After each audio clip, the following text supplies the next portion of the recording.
Izin, mari kita sapa dulu moderator kita, Bapak Muhammad Ari Sariman, selaku Kepala Subbagian Pengelolaan Strategi Pengadaan Barang dan Jasa. Bapak Ari, apa kabarnya Bapak?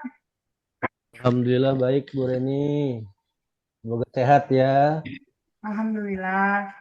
Selanjutnya, saya mau menyapa narsum kita, Bapak Dedi Sadikin, SMN, MA, CPSP, CCMS, CSCM, CPST. Apa kabarnya Bapak? Alhamdulillah baik. Selamat pagi, salam sejahtera dan salam pengadaan. Terima kasih. Alhamdulillah. Dan tidak lupa juga saya akan menyapa seluruh peserta Zoom hari ini dengan salam pengadaan. Ya, sok-sok. Baik Bapak Ibu semua, baiklah acara akan kita mulai. Bismillahirrahmanirrahim. Pergi berlayar ke pulau seberang, Cakep, jangan lupa membawa bekal. Acara cakep. dibuka dengan senang, semoga berjalan lancar dan optimal. Assalamualaikum warahmatullahi wabarakatuh. Selamat pagi Bapak Ibu.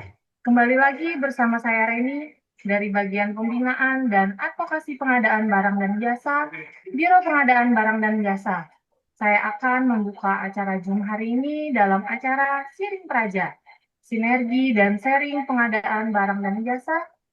Acara ini akan kita laksanakan setiap hari Rabu pukul 10 sampai dengan pukul 12. Bapak Ibu sekalian, tema kita hari ini adalah penyusunan spesifikasi teknis atau KAK dan HPS. Saya ucapkan terima kasih kepada Bapak Ibu yang sudah berkenan hadir pada Zoom kita hari ini. Dan agar acara kita hari ini berjalan lancar, marilah kita berdoa sesuai dengan keyakinan kita masing-masing. Berdoa dimulai. Berdoa selesai. Bapak Ibu sekalian, selanjutnya kami persilahkan kepada moderator kita, Bapak Muhammad Ari Sariman ST, untuk memandu acara ini hingga selesai. Kepada Bapak, waktu dan layar kami persilahkan. Silakan Pak Ari. Terima kasih Bu Reni atas waktu dan tempat dipersilahkan. Sebelumnya, Assalamualaikum warahmatullahi wabarakatuh. Waalaikumsalam warahmatullahi wabarakatuh. Alhamdulillah hari ini kita bisa bertemu, berjumpa walaupun dengan acara Zoom meeting di acara Siring Praja eh, yang diadakan oleh Biro Pengadaan Barang Jasa Provinsi Kalimantan Selatan. Yang ulun hormati Kepala Biro Pengadaan, Kabak Advokasi, beserta kabak lainnya, dan Kasubag yang ada di Biro Pengadaan, beserta seluruh ASN yang mengikuti acara Sing Praja ini. Hari ini kita melaksanakan Zoom meeting dengan acara Siring Praja terkait tema penyusunan spesifikasi teknis KAK dan APS. Alhamdulillah hari ini kita bisa ketemu untuk mempersingkat waktu karena sudah berjalan juga. Kita serahkan kepada narasumber kita Bapak Dedi Sadikin untuk menyampaikan materi, untuk menyampaikan pencerahan kepada kami, kepada kita semua. Semoga apa yang disampaikan oleh Pak Dedi Sadikin ilmunya dapat kita serap sehingga dalam melaksanakan pekerjaan kita bisa mencapai prinsip-prinsip PBJ yaitu efektif, efisien, terbuka, bersaing, transparan, adil, akuntabel sehingga menghasilkan value for money. Untuk itu kami serahkan kepada narasumber untuk menyampaikan materinya. Terima kasih. Baik, saya ucapkan selamat pagi. Assalamualaikum warahmatullahi wabarakatuh. Mohon izin, Bapak Biro Pengadaan Barang Jasa dan Daerah Provinsi Kalimantan Selatan. Yang terhormat juga Bapak Kabak Habis Advokasi dan Hukum dan Sanggah, serta kabak yang kabak-kabak lain yang ada di Biro Pengadaan Barang Jasa.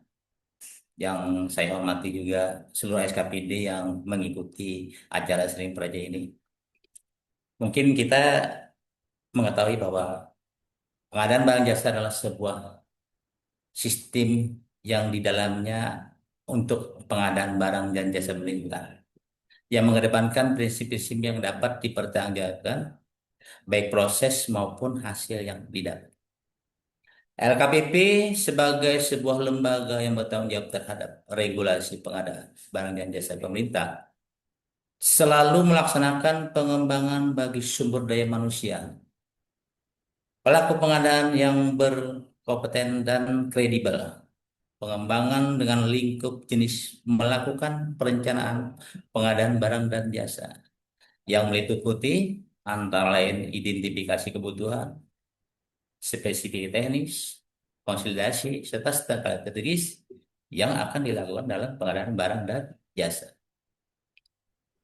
Di sini kita di perencanaan ini, tugas pokok yang utama dalam perencanaan itu adalah dari PA menugaskan kepada PPK yang harus berpedoman pada regulasi aturan yang telah dibuat oleh lembaga kebijakan barang dan jasa.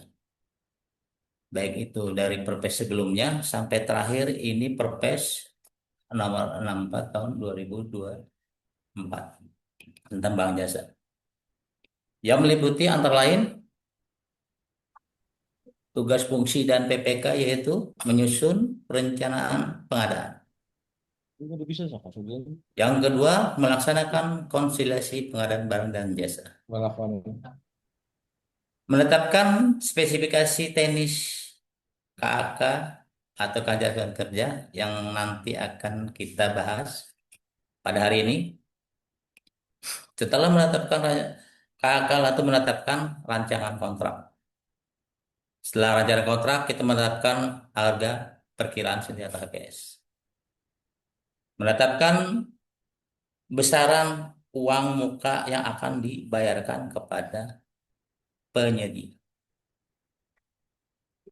Mengusulkan perubahan jadwal kegiatan. Melaksanakan progressing untuk nilai paling sedikit di atas 200 juta. Mengendalikan kontrak. Menyimpan dan menjaga keutuhan seluruh dokumen pelaksanaan kegiatan. Dan terakhir melaporkan pelaksanaan dan penyelenggaraan kegiatan kepada PA dan PPK atau KPA. Itulah tugas fungsi dari PPK. Baik. Izin Pak Dedi, bisa slide-nya ditampilkan Pak Dedi? Ya bisa. Boleh. Sebentar ini saya akan Bisa screen aja Pak. boleh. Sebentar Pak ya.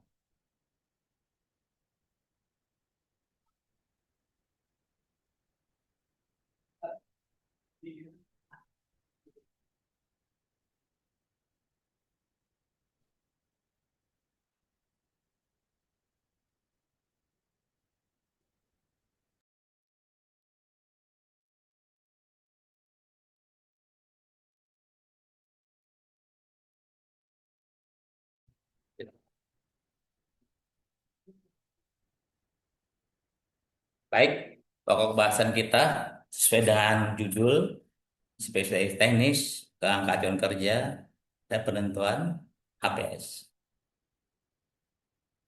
Di sini pokok bahasannya yaitu pengertian spesialis teknis, deskripsi spesialis teknis, analisis kesesuaian spesialis teknis, pengertian harga perkiraan sendiri, total biaya kenaikan dan penyusunan harga biaya sendiri.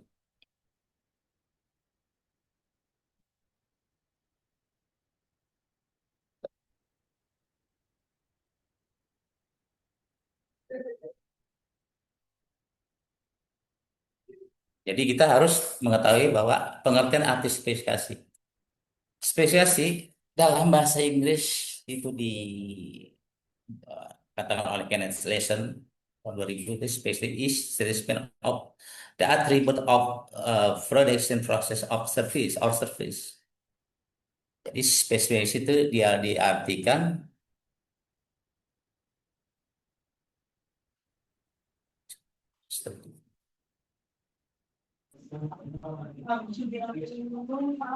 sebagai suatu uraian terrinci mengenai persyaratan kinerja barang, jasa, dan pekerjaan seperti kualitas, metode kerja, dan standar kualifikasi pekerjaan lain yang harus diberikan oleh penyedia.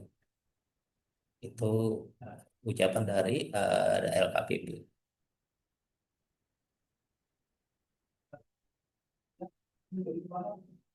Tujuan penyusunan spesifikasi teknis atau kata yaitu sumber informasi pengajuan penawaran sebagai evaluasi atas penawaran.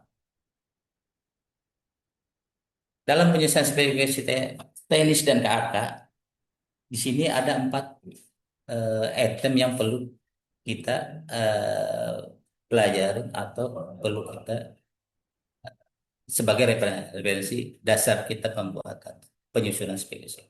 Yang antaranya kan menggunakan produk dalam negeri atau TKDN.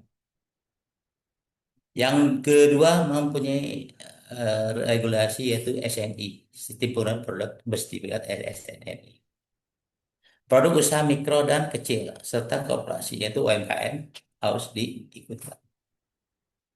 Yang keempat, memaksimalkan penggunaan produk industri hijau, go green.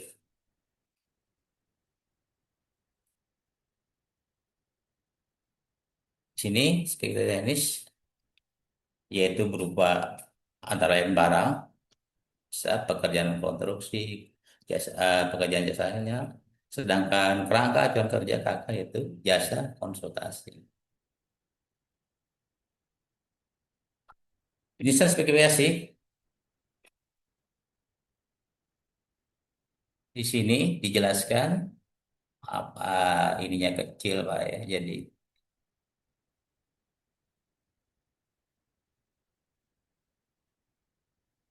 dapat bersebiar bisa dilihat.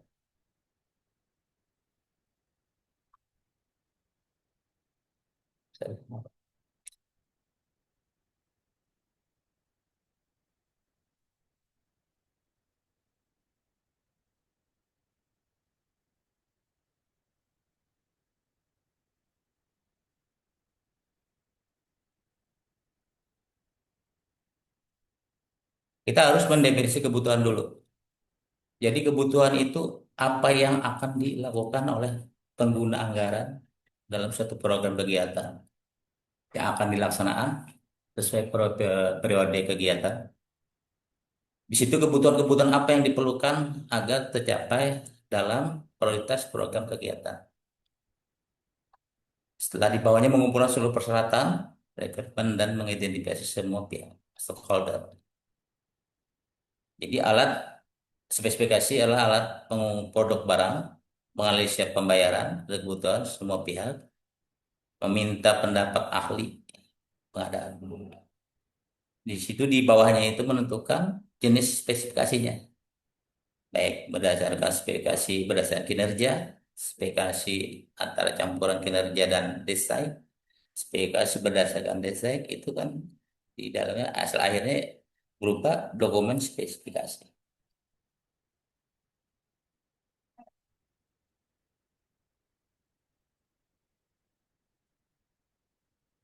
Kita menggunakan cara kalau ini kan sama aja 5W-1H atau 4W1H. Jadi apa kebutuhan yang akan kita lakukan itu berdasarkan di mana waktu dan apa yang dilaksanakan sesuai dengan kebutuhan. Di sini persyaratan yang dapat ditentukan Kementerian secara umum dan sebagai berikut. Fungsi dan kinerja yang dibutuhkan. Maksudnya ini fungsinya pengadaannya akan dilakukan apa dan kinerja yang dibutuhkan apa. Jumlah barang jasa yang diperlukan, batasan ukuran dan desain yang esensial. Standar internal dan eksternal, berupa standar nasional, regulasi atau internasional yang relevan. Rincian dari model yang saat ini yang disesuaikan apabila ada. Batas waktu dan kapan diperlukannya barang jasa tersebut. Karakteristik atau isi khusus terkait barang jasa. Di sini kita harus mengetahui apa-apa keperluan dan ini yang berkembang sesuai dengan kebutuhan yang akan dilakukan dalam PBJ. Serta kondisi kesehatan dan keselamatan. Deskripsi elemen kunci spesifikasi yaitu elemen kunci spesies berupa ruang lingkup karakteristik. Poin umum untuk dipertimbangkan pada saat pembuatan spesifikasi yaitu kewajaran dan kemudahan yang diperiksa, standar nasional daerah atau internasional. Isu yang ditangani dalam spesial itu resiko tanggung jawab, liability, membongkar muatan, instalasi, dan pengetesan mesin, fasilitas lokasi, faktor lain yang diperlukan. Informasi yang di dalam spesifikasi yaitu satu dengan cara mengidentifikasi. Jadi kita harus mengetahui identifikasinya apa. Judul, nomor referensi, kode otoritas, dan verifikasi. Yang kedua, dokumen terkini. Berarti dokumen pengadaan yang saat ini dilakukan sesuai dengan aturan dan regulasi yang saat ini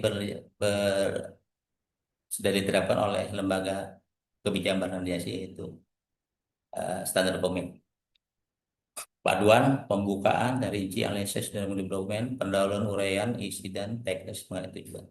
Ruang lingkup, rincian, syarat tujuan, dan isi. Definisinya, kebutuhan standar yang digunakan, SNI, regional, internal, bilang. Setelah itu, pengujian. Ini misalnya barang itu semacam produk yang anggaplah kain, pengujian itu ada standarnya, pengujian di Balaikan yang ada di Jakarta. Indeks referensi, jadi referensi harga untuk spesifikasi gambar rencana terakhir, masalahnya harus disesuaikan dengan lokasi. Sini definisi spesifikasi sudah, sumber informasi yang didapat, pengguna airnya siapa. Jadi pengguna air itu ya PA yang sebagai yang pelaksanaan dalam suatu kegiatan barang jasa. Industri barang jasa seperti brosur, katalog itu perlu sebagai dasar kita dalam mengetahui informasi spesifikasi. Standar informasi pengujian kali komunikasi proporsional. Instansi pemerintah berupa standar harga biaya pemerintah, komunikasi unitas ahli pengadaan sebagai referensi.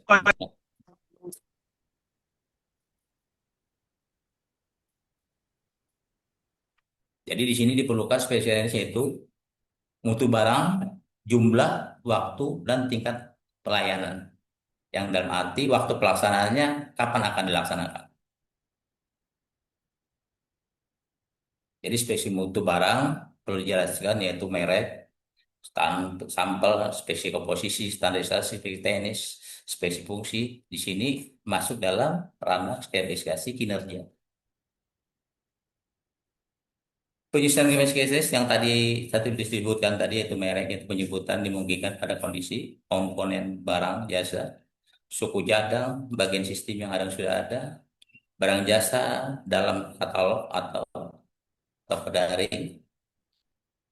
Di sini ada di dalam pasal 29 ayat 1. Merek, kelebihannya komunikasi jelas dan tidak multitafsir.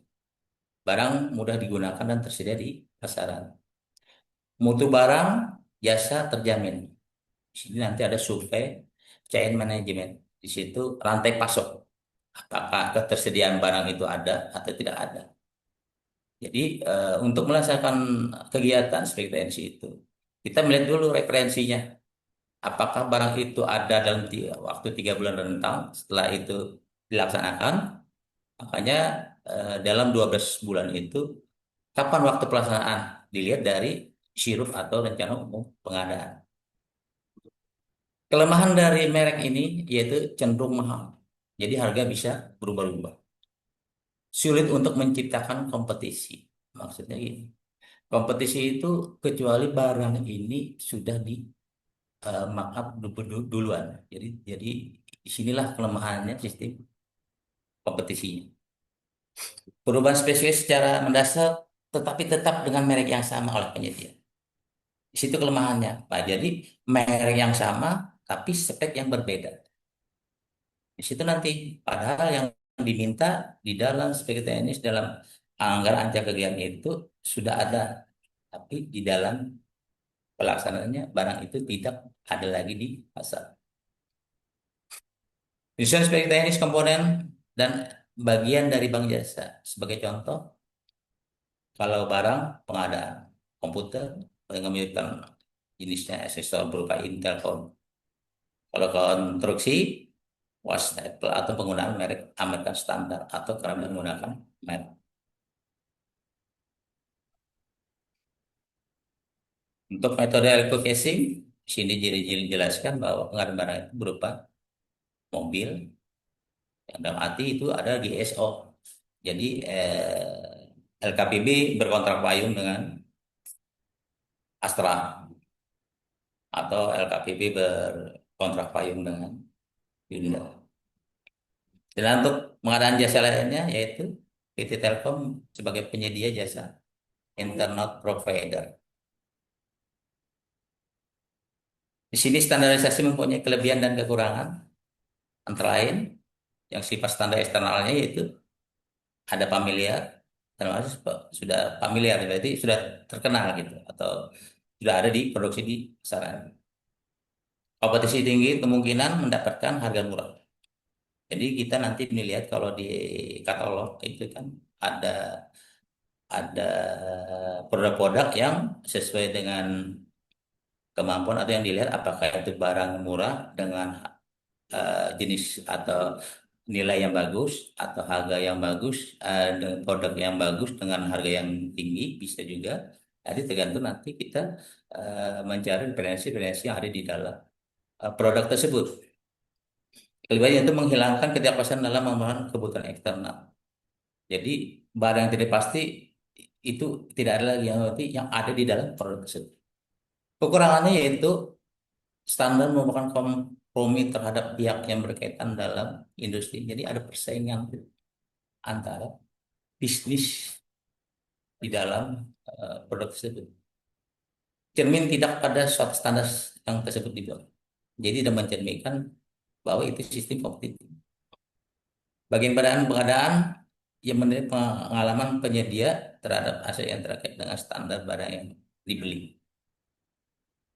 Jadi PBG, yaitu pelaku pengadaan baik itu PPK, PAPPK, Pokeba, serta pejabat pengadaan harus benar-benar mengetahui aspek dalam standar barang yang jasa tersebut.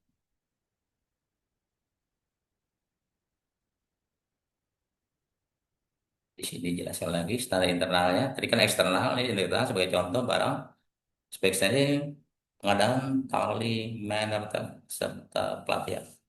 Jadi pelatihan di plat itu kan ini contohnya. Bahannya apa, dimensinya berapa, ukurannya, warna, serta logo. Di sini kita harus mengetahui bahwa di sini standarisasi dalam spesifikasi teknis barang.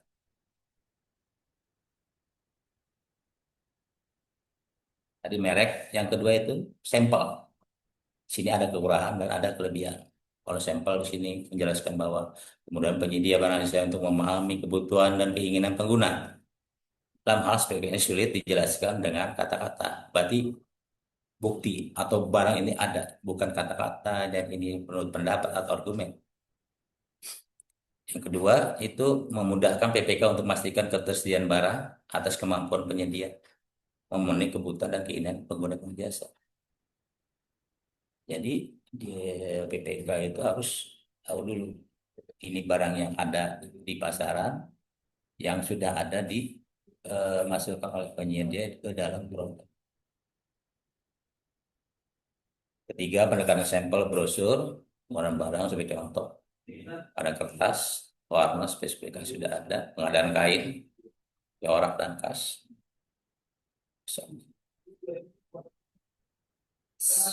Di sini seperti teknis dijelaskan karakteristik teknis dan fisik tetap pengukuran suatu produk seperti aspek fisik, bentuk, dimensi dan warna. Meliputi karakteristik fisik yang dijelaskan tadi. Tadi kita review lagi bahwa yang pekerjaan kita dari tahun-tahun sebelumnya kita harus mengetahui apa yang ada dalam standar dalam spesifik teknis. Di sini ada kelebihan dan kekurangan. Satu menjelaskan secara rinci ini sebagai landasan untuk melakukan verifikasi atau Di sini kekurangannya, ada kelemahannya dalam aspek teknis. Maka kita sebagai pelaku pengadaan harus benar-benar selektif serta kolektif koreksi dalam hal pembuatan spesifikasi. Tapi ini teruntuk kepada PPK sebagai eh, item kompetensinya perencana. Baik itu nanti di SKPD harus mengetahui bahwa sinilah pembuatan atau kita mengatur space teknis, KAK maupun APS. Nanti di sini barang tadi teknisnya itu ada ukuran dimensi, ada ini lebih jelas terperinci kan untuk pengadaan mobil. Kalau komposisi itu obat, pengadaan obat ya. Jadi obat demam ada komposisinya, ukurannya berapa miligram. Di sini kan dijelaskan ini sebagai contoh saja. Nah, spesifikasi fungsinya sebagai apa yang diinginkan dengan fokus yang akan dicapai. Bukan fungsi atau memberi peluang alternatif solusi, bukan. Tapi mencari fungsinya apa yang akan dilakukan dalam kebutuhan yang akan dilaksanakan kegiatan tersebut. Kalau di sini dilihat juga spesifik kinerja, untuk output keluarannya apa hasil outcome. Ukuran penyedia barang dan jasa, pekerjaan lebih jelas, kredit penerima lebih jelas.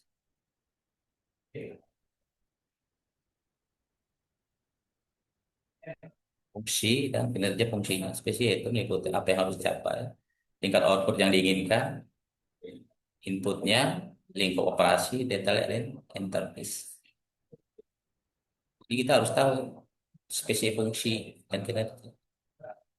Fungsinya kegiatan apa, kinerjanya apa yang sedang menghasilkan output. Juga ditambahkan bahwa tingkat mutunya, tingkat aman produk bagi pengguna. Jadi kita keamanan apakah nanti menimbulkan hal yang tidak diinginkan harus perlu tahu pada pengguna. Tingkat pengguna atau tingkat penjual, apakah barang ini nanti kalau sudah tidak layak pakai, apakah masih ada harga fresh yang bisa digunakan. Waktu lama barang, jadi maksudnya ketahanan kapasitas barang itu berapa lama? Apakah 1, 5 tahun atau 10 tahun? Nah, biaya maksimal yang diperlukan untuk memiliki barang. Jadi barang ini seandainya dalam perjanjian kontrak itu disebutkan bahwa masa kekuatan atau ketahanan barang tersebut harus dipilih sudah 5 tahun kan, atau nanti bisa di penghapusan.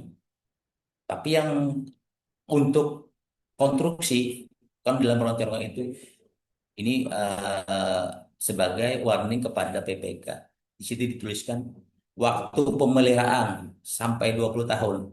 Sedangkan PPK itu pensiunnya paling 5 tahun. Jadi ada tanggung jawabnya pada saat kalau terjadi kecelakaan atau apa, di situ kita berhati dalam menuliskan dalam rancangan bahwa itu terjadi pada eh, konstruksi. Dia masih diperlukan untuk membeli barang, ketentuan atau pelatihan yang pengukuran tersebut.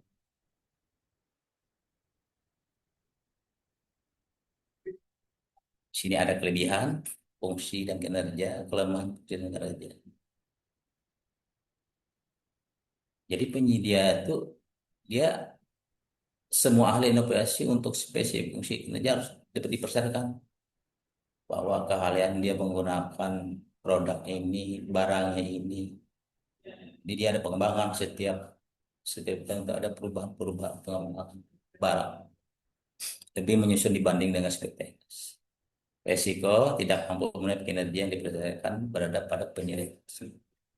Kelemahannya bagi penyedia di situ teknologi yang tidak familiar. Jadi barang yang dicari ini yang tidak ada, yang susah di pasaran. Karena itu nanti mempersulit dalam hal spare part atau barang yang mereka sudah dapat tapi tidak bisa di resik kembali atau direkonstruksi kembali. Sini pendekatan fungsi dan kinerja sebagai contoh. Badan mobil mampu mengangkut. Jadi kapasitas mobil itu misalnya 6 standarnya, tapi dibuat 12. Berarti di sini sudah tidak ada kesesuaian. Mesinnya ada tipenya, silinder, bahan bakar, kapasitas tangki. Jadi kalau DPR atau itu sudah di jalan dalam brosur atau di spek barang. Nah, itu spesifikasi jumlah barang. Jadi tipe kebutuhan barang itu kita tahu barang ini apa yang berapa dibutuhkan, berapa yang diminta sesuai dengan pagu anggaran. Sehingga independent demand yaitu merupakan jenis barang yang jumlah kebutuhan yang tidak ditentukan oleh kebutuhan barang. Jadi pengadaan ini ada dua, apakah kebutuhan atau keinginan. Kalau kebutuhan itu ada di dalam permintaan atau usulan yang ada di dalam SKPD, bukan keinginan. Kalau keinginan itu permintaan dari hamba, tapi tidak ada bahwa membuat keinginan tapi tidak dilaksanakan. Kalau kebutuhan itu pasti ada barangnya. Nah, disitulah ada hasil dari asas manfaat. Sebagai contoh, pada bidang konstruksi, yaitu jalan dan jembatan. Asas manfaatnya apa? Buat orang banyak, kepentingan orang banyak. Tapi kalau gedung, kalau tidak ada pada manfaat, maka menimbulkan apa kerugian atau tidak ada manfaat sama sekali. Situlah antara kebutuhan dan keinginan. Jadi eh, bisa dipertanggungjawabkan misalnya gedung itu manfaatnya sebagai gedung layanan. Bisa jadi untuk masyarakat sebagai contoh puskesmas, kantor ini ya pelayanan misalnya hubungan dengan anak-anak. Itu kan pelayanan. Jadi ada manfaat. Tapi kalau kita menggunakan membangun gedung tapi tidak ada manfaatnya, hasilnya apa? Pak, gedung tidak dimanfaatkan, tidak digunakan, nanti dilihat nanti oleh kacamata APH. Di situ nanti, disitulah kita harus mengerti bahwa kebutuhan dan keinginan itu sebagai bahan alat di dalam eh, Perpres LKP itu kan ada tiga, yaitu akuntabilitas, ek- eh, akuntabilitas, efektivitas dan asas manfaat. Tiga yang perlu kita pegang dalam hal pengadaan jasa. Baik, kembali lagi kita ke slide ini bahwa di sini ada kebutuhan yang tidak kan si teknik peramaan kebutuhannya itu harus secara kuantitatif dan kualitatif bahwa ini barang ini kan udah nanti ke ini aja unit kompetisi yang lebih mendalam lagi. Contoh sini ada port reference. Jadi tahun sebelumnya harus nilai kebutuhannya sampai hasil akhir. Ini sebagai contoh kita tidak terlalu dalam. Nah di sini spesi waktu penetapan. Jadi sebagai teknis itu yaitu catat jadwal kedatangan. Jadi kita memesan barang itu pada saat kita berkontrak PPK dengan penyedia. Di situ di dalam rancangan kontrak itu sudah dibuatkan jadwal bahwa barang selesai harus tepat waktu. Kalau kondisi harus ditetapkan. Nah kalau nanti misalnya barang itu dalam keadaan kondisi ya, seperti di kita naik membawa kapal itu kan di lautan itu kan mungkin ada cuaca atau apa. Itu nanti kita harus estimasi atau bikin schedule jadwal.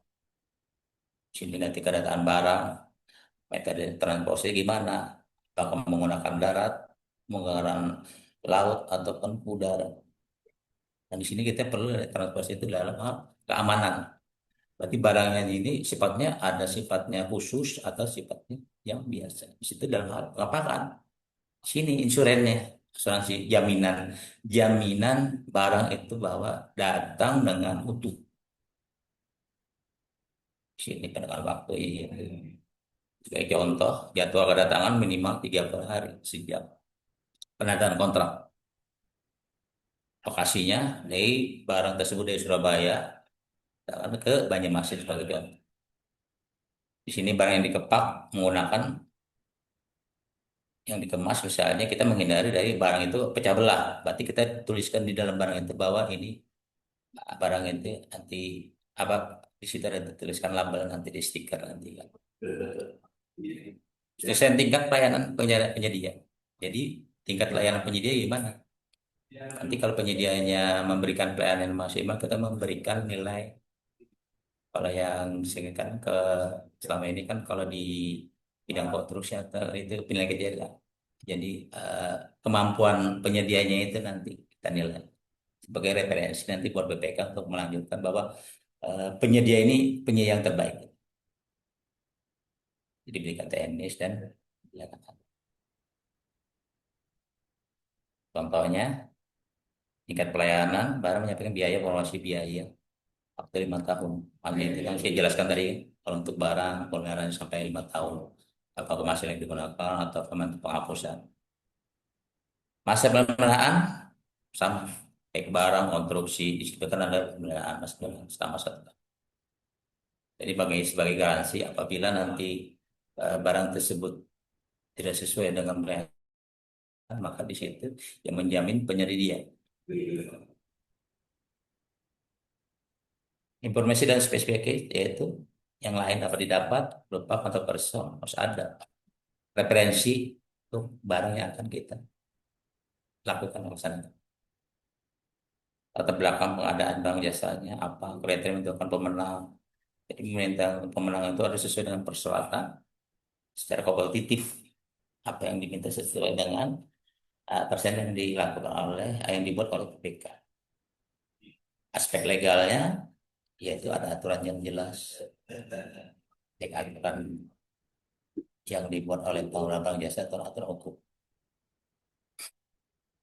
Di sini kita meresume kembali barang jasa itu. Harus kita tahu bahwa barang jasa dalam aspek teknis itu kualitas, kuantitas, waktu, tingkat layanan informasi. Yang ujungnya itu nanti yaitu value per money. Waktu, biaya, efisiensi itu menghasilkan dari hasil dari value per money tersebut. Jadi spesifikasi ada implementasinya. Implementasi yaitu berupa itu barang jadi, barang produksi. Jadi implementasi keluaran dari spek itu apa? Jelaskan barang jadi, barang yang sudah tersedia di pasar tapi langsung digunakan oleh pengguna. Mobil, kertas, printer, dan sebagainya. Kalau jasa itu digunakan pengguna dalam proses terlebih dahulu termasuk dalam proses jasa konsultasi, jasa lain dan sini spesifikasi barang. Kalau barang ada outputnya, kalau jasa ada output, proses, input. Sini kan kalau di inputnya dalam proses itu konstruksi, konsultan dan jasa lainnya. Di sini spesifikasi pekerjaan konstruksi dan jasa lainnya yaitu inputnya apa, prosesnya apa, outputnya apa, performanya apa. Nah, dari keluar itu hasil atau barang, alat atau orang dalam konstruksi dan jasa lainnya. Dengan menggunakan apa? Menggunakan metode like casing maupun performance.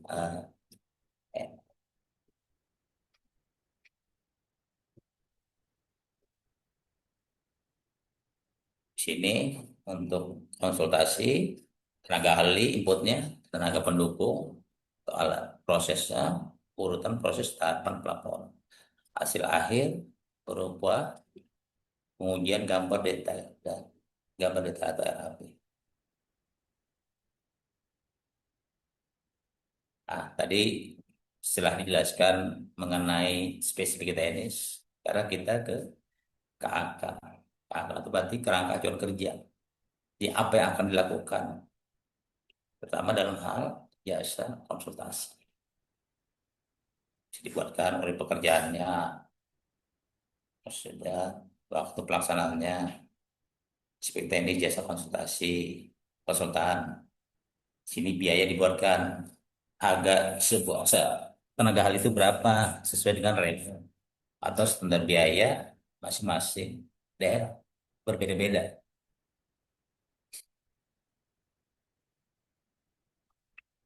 Jelaskan bahwa pekerjaan yang akan dilaksanakan latar belakang maksud dan tujuan lokasi pekerjaan produk yang dihasilkan. Contoh konsultan ini laksanakan latar belakangnya untuk melakukan perencanaannya apa.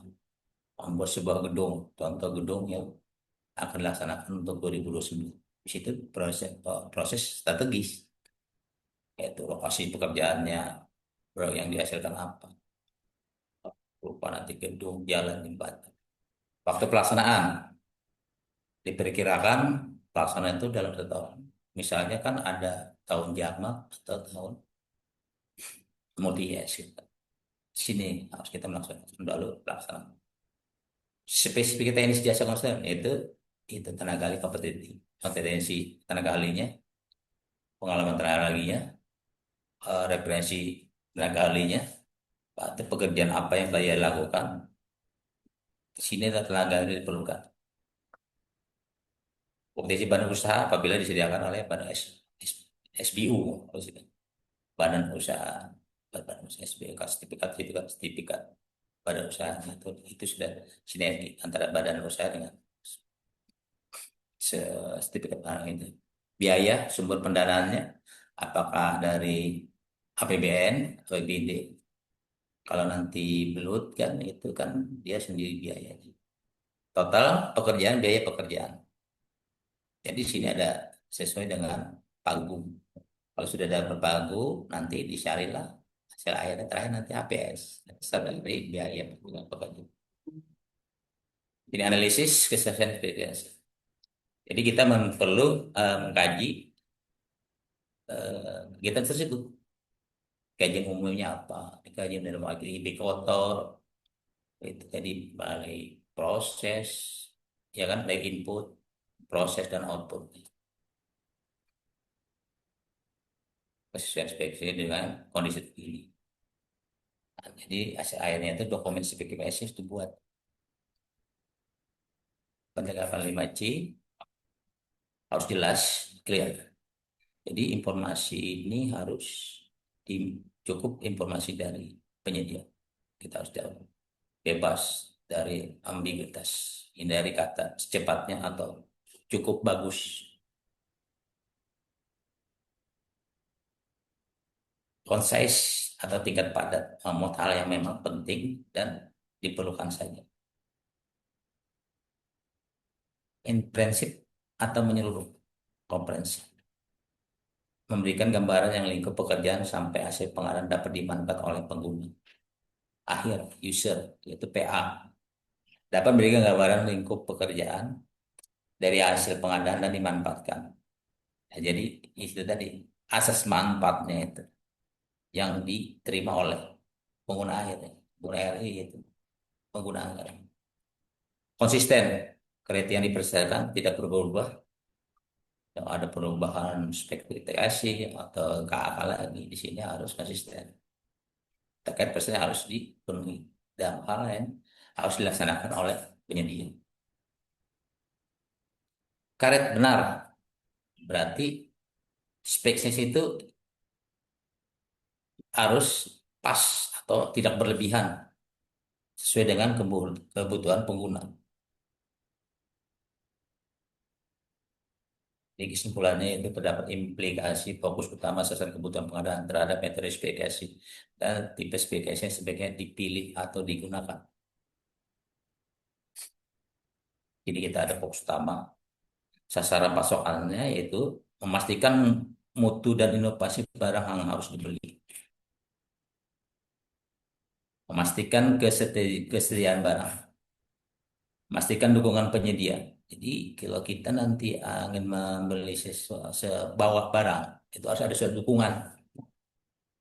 Si bahwa dia benar punya barang atau dia distributor yang bisa dipertanggungjawabkan terhadap barang tersebut. Jadi penyedia atau CP atau distributornya memberi suatu dukungan.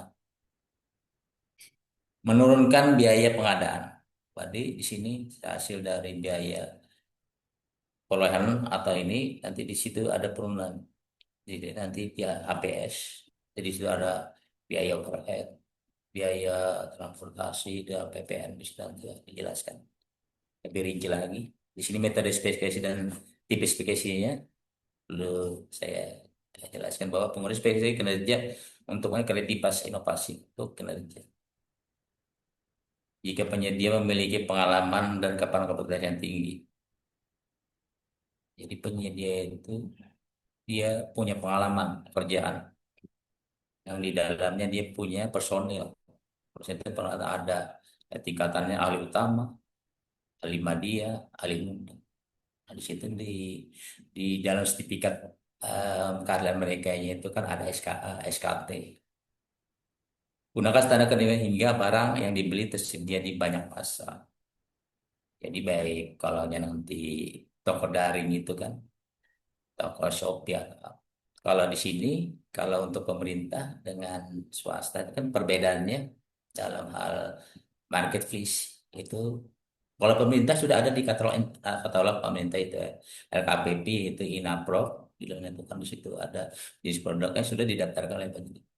Sedangkan untuk masyarakat luas itu seperti Shopee, apa toko daring lain. Mereka sini kompetitif. Kalau nanti kita sebagai pengguna user itu di dalam kegiatan, pasti kita berfokus ke Inaprov. Di Inaprov itu kan barang ada di pasaran, penyedia menyiapkan harga dapat kita dari kompetitif, tinggal kita milih. Tapi kalau untuk swasta, semacam Shopee, toko lainnya ini, dia membuatkan bahwa banyak pengguna dari yang mereka kerjakan itu ada diberi bintang, bintang 5, berarti kan udah teruji, oh ini barang banyak dibeli. Oke, jadi kita mengkliknya itu ya bintang itu bintang 1, bintang 2, bintang 3. Situlah nanti kan ada kelebihan dan kelemahan. Izin Pak Dedi, mohon maaf Ya, karena ini untuk penyampaian materi diusahakan sampai jam 11, selebihnya baik, dari jam 11 sampai jam 12 kita tanya baik, jawab. baik, Nggih. Mohon baik, izin kita lebih mengingatkan, dalam ya. mohon maaf. Oke, Nggih. oke, Siap Pak Dedi, baik. makasih. Berarti Yo, situ ya sudah kita kembali ke ini ya ke HPS lagi. Tapi sudah jelas itu nggih. kan Siap, sebagai siap. teknis dan nggak ada. Nah, terus nanti aku dilanjutkan dengan HPS, agak pilih sendiri. Ini HPS sudah jadi space teknis, KAK, baru kita menentukan HPS.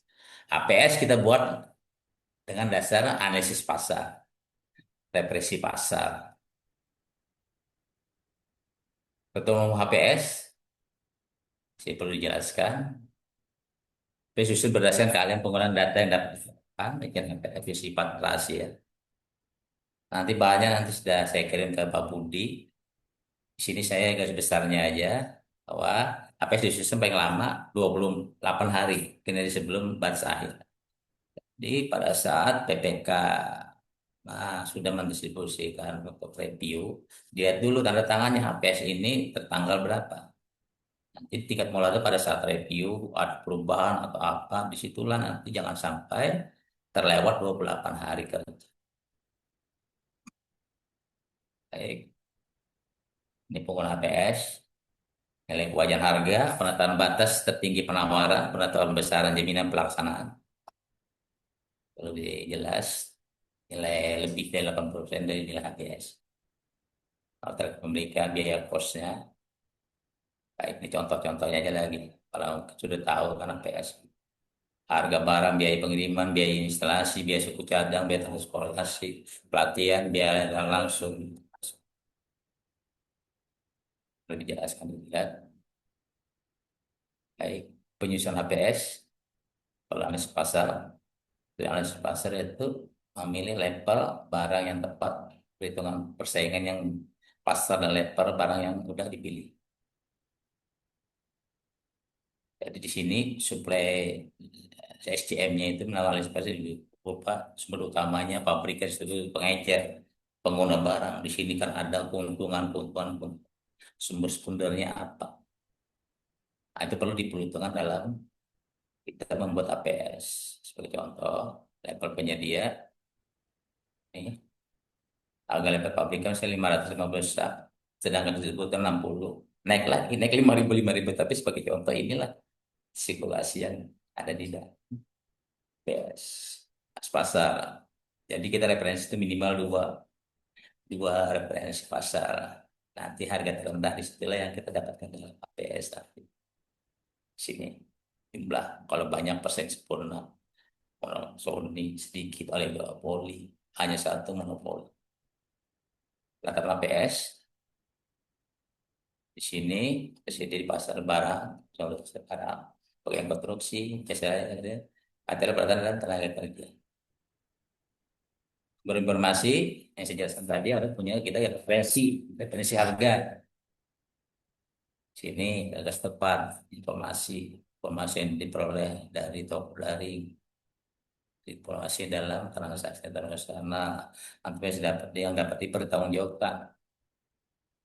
PPN ini sudah berubah nih. Ini emang harga tunggal 10%. Tapi ada perubahan di 1 April 2022 PPN menjadi 11%. Sini ini biaya overhead ya jelas. Sini biaya overhead ini biaya yang tidak bisa langsung digolongkan dengan biaya langsung atau biaya tetap. Biaya overhead yaitu biaya jasa akuntan perusahaan, biaya asuransi, bunga, biaya aspek hukum pekerja, perizinan, ATK, telepon dan sebagainya. Sini. Metode perhitungan PS yaitu perhitungan yang sudah tersedia di pasar melalui proses produksi. Di sini ada contoh rumusan untuk pendekatan rumus ini itu agar jual kuantiti sejumlah yang diminta. Saya ada rumusannya, tapi jadi sini harus dibuatkan lagi.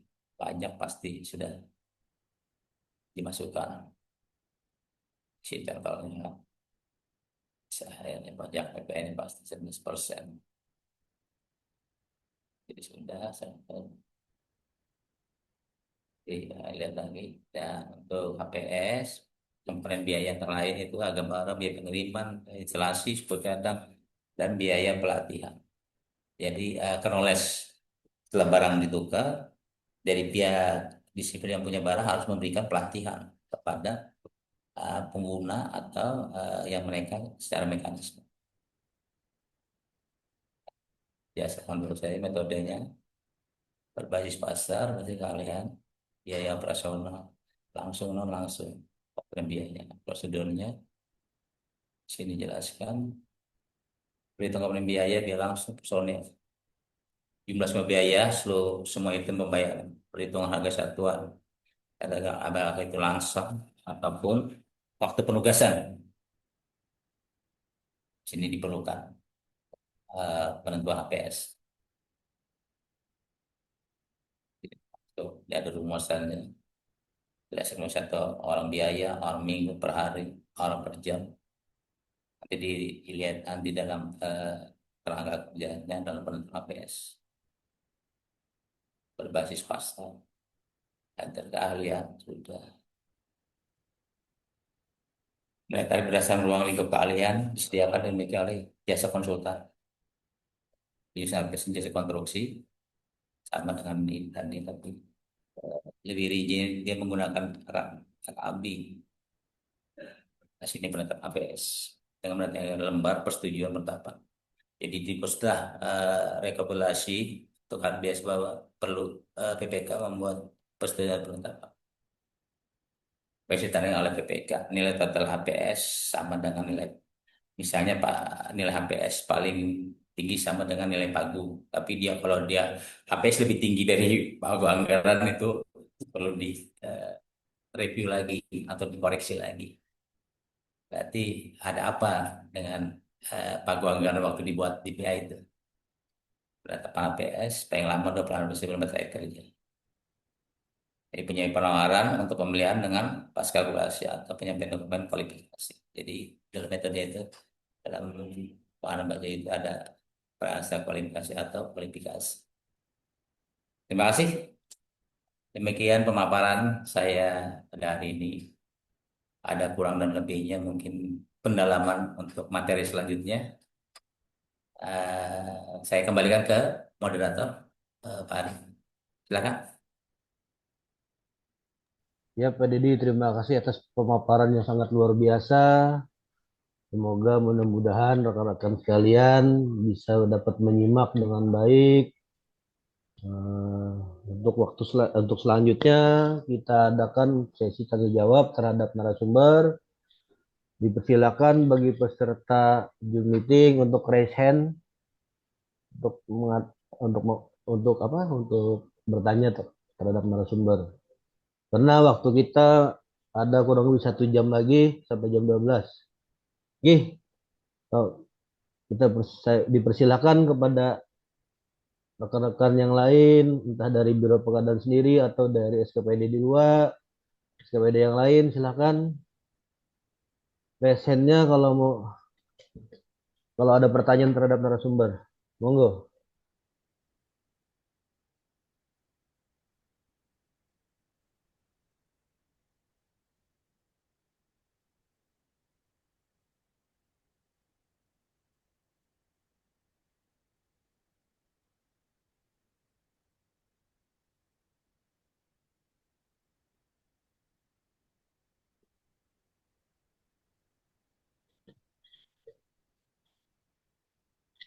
Apakah terkait dengan tema kita hari ini penyusunan surat spesifikasi teknis KK dan HPS, apakah ada yang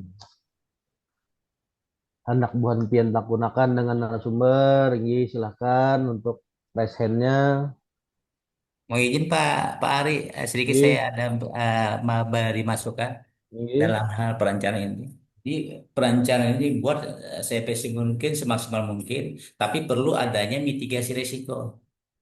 Di sini perencanaan ini siapa yang bertanggung jawab? Disitulah mereka misalnya kan di sini ada perencanaan melakukan pemilihan penyedia, bagaimana melakukan kontrak dan seolah-olah. Di sini nanti dibuatkan mitigasinya. Baru kegiatan itu misalnya ide di perusahaannya apa? Misalnya sudah ada di UWP, apakah barang ini ada belanja modal atau belaan atau hibah itu dibuatkan. Mitigasinya apa? Nah, itu dibuatkan. Setelah identifikasi kebutuhan baru tadi yang dijelaskan seperti teknis atau KAK, setelah itu dibuatkan lagi konsolidasi apakah pekerjaan ini bisa dikonsolidasikan, konsolidasi selesai itu hasil akhirnya ini yaitu strategi kita.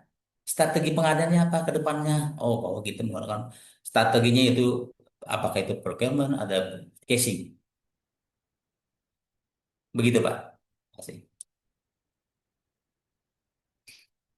terima kasih Pak Dedi atas tambahan ininya. Apakah terkait dengan penyusunan aplikasi teknik HK dan HPS, apakah ada yang ingin ditanyakan dengan narasumber atau di luar topik gimana Pak Dedi? Bisa juga ditanyakan dengan Pak Dedi.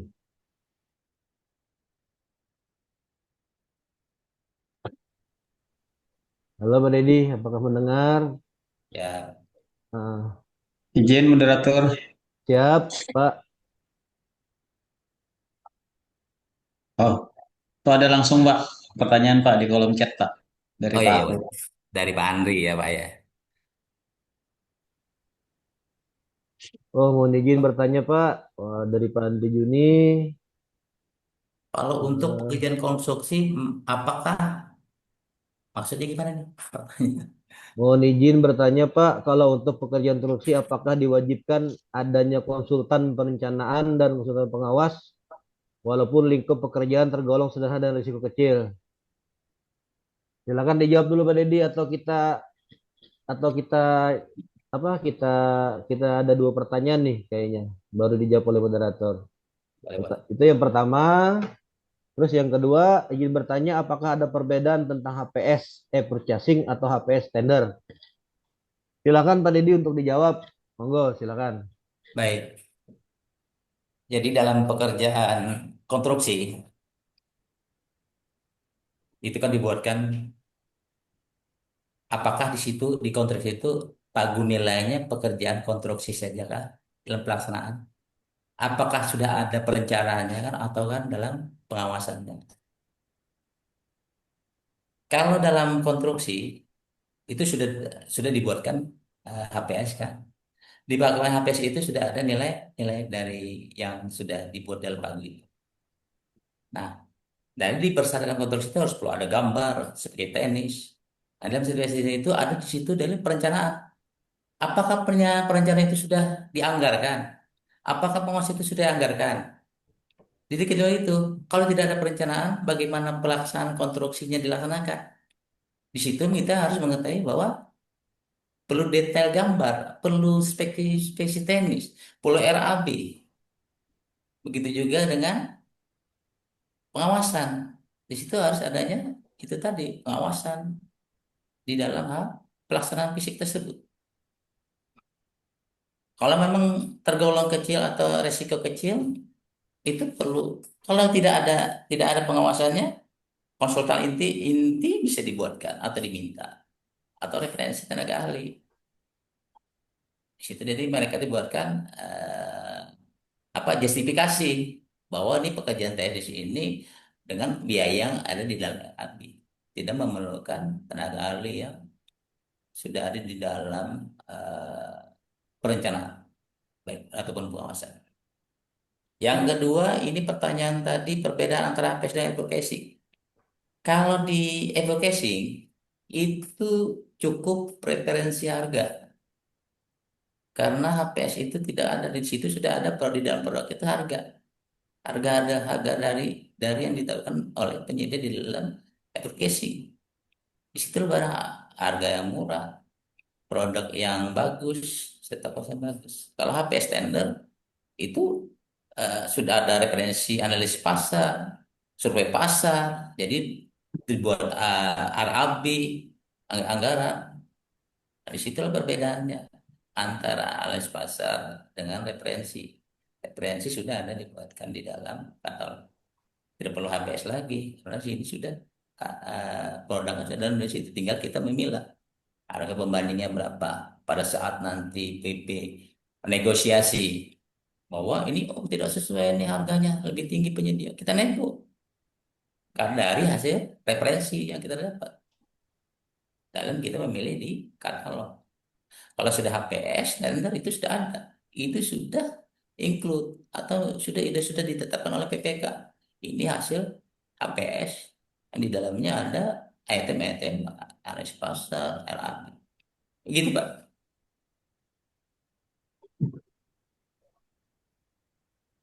Izin moderator. Oke, Ya, siap, Pak Eril, monggo silakan.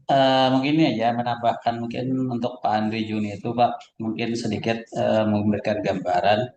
Mungkin yang dimaksud nih kira-kira misalnya pekerjaan konstruksi itu misalnya pemeliharaan anggaplah pemeliharaan gedung misalnya penggantian atap yang cuma misalnya anggarannya cuma anggaplah 2 juta atau 3 juta misalnya atau pengecatan.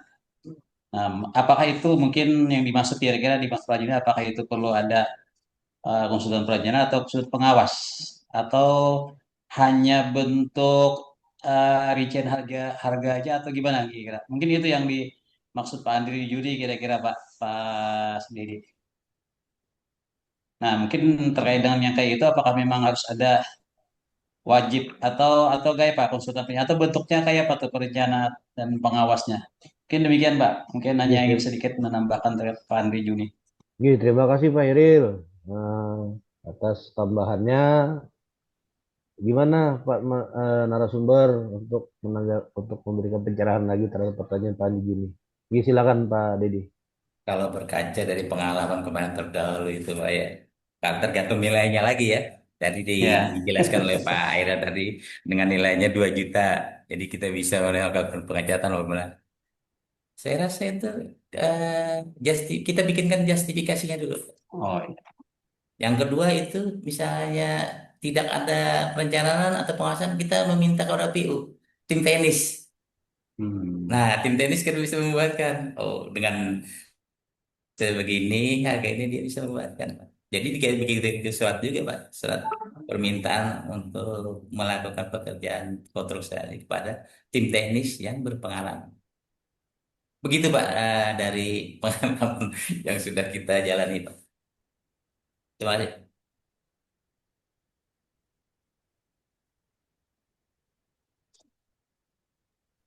Oke, terima kasih Pak Dedi atas pencerahan dan atas jawaban pertanyaan rekan-rekan tadi.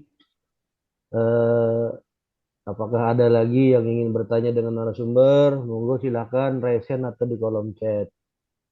Nah, sebagai informasi dari kami pengelolaan di bagian strategi bahwa sebagai referensi untuk menentukan penilai HPS, kita bisa dibuka di Sila Praja. Di situ ada penambahan fitur survei harga pasar. Jadi bagi rekan-rekan sekalian yang belum tahu, kita beritahu bahwa di aplikasi Sila Praja di situ ada fitur tambahan terkait survei harga pasar.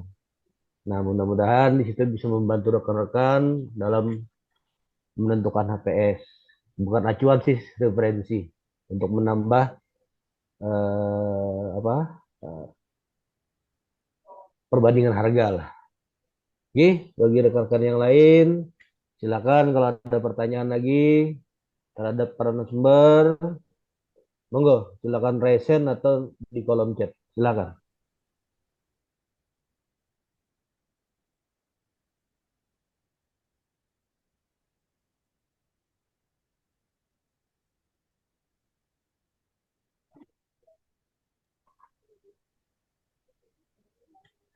Izin Pak Dedi, apa Ya, terkait dengan eh, penyusunan teknis KAK dan HPS, apakah ada yang mau di-share lagi terhadap rekan-rekan? Monggo silakan Pak Dedi. Oke. baik. Sambil nunggu rekan-rekan yang lain hendak bertakun kira-kira gitu nah. Oh ya, siap-siap. Silakan Pak. Jadi di sini di dalam perencanaan barang jasa pemerintah yang dikelola dengan efisien mungkin efektivitas dan waktu dan menaikkan hasil nilai value. Titik utama yang terjadi dalam pengadaan itu adalah di perencanaan dulu. Kita matangkan, kita siapkan. Nanti hasil akhirnya itu jangan ada permasalahan. Disinilah adanya pengendalian.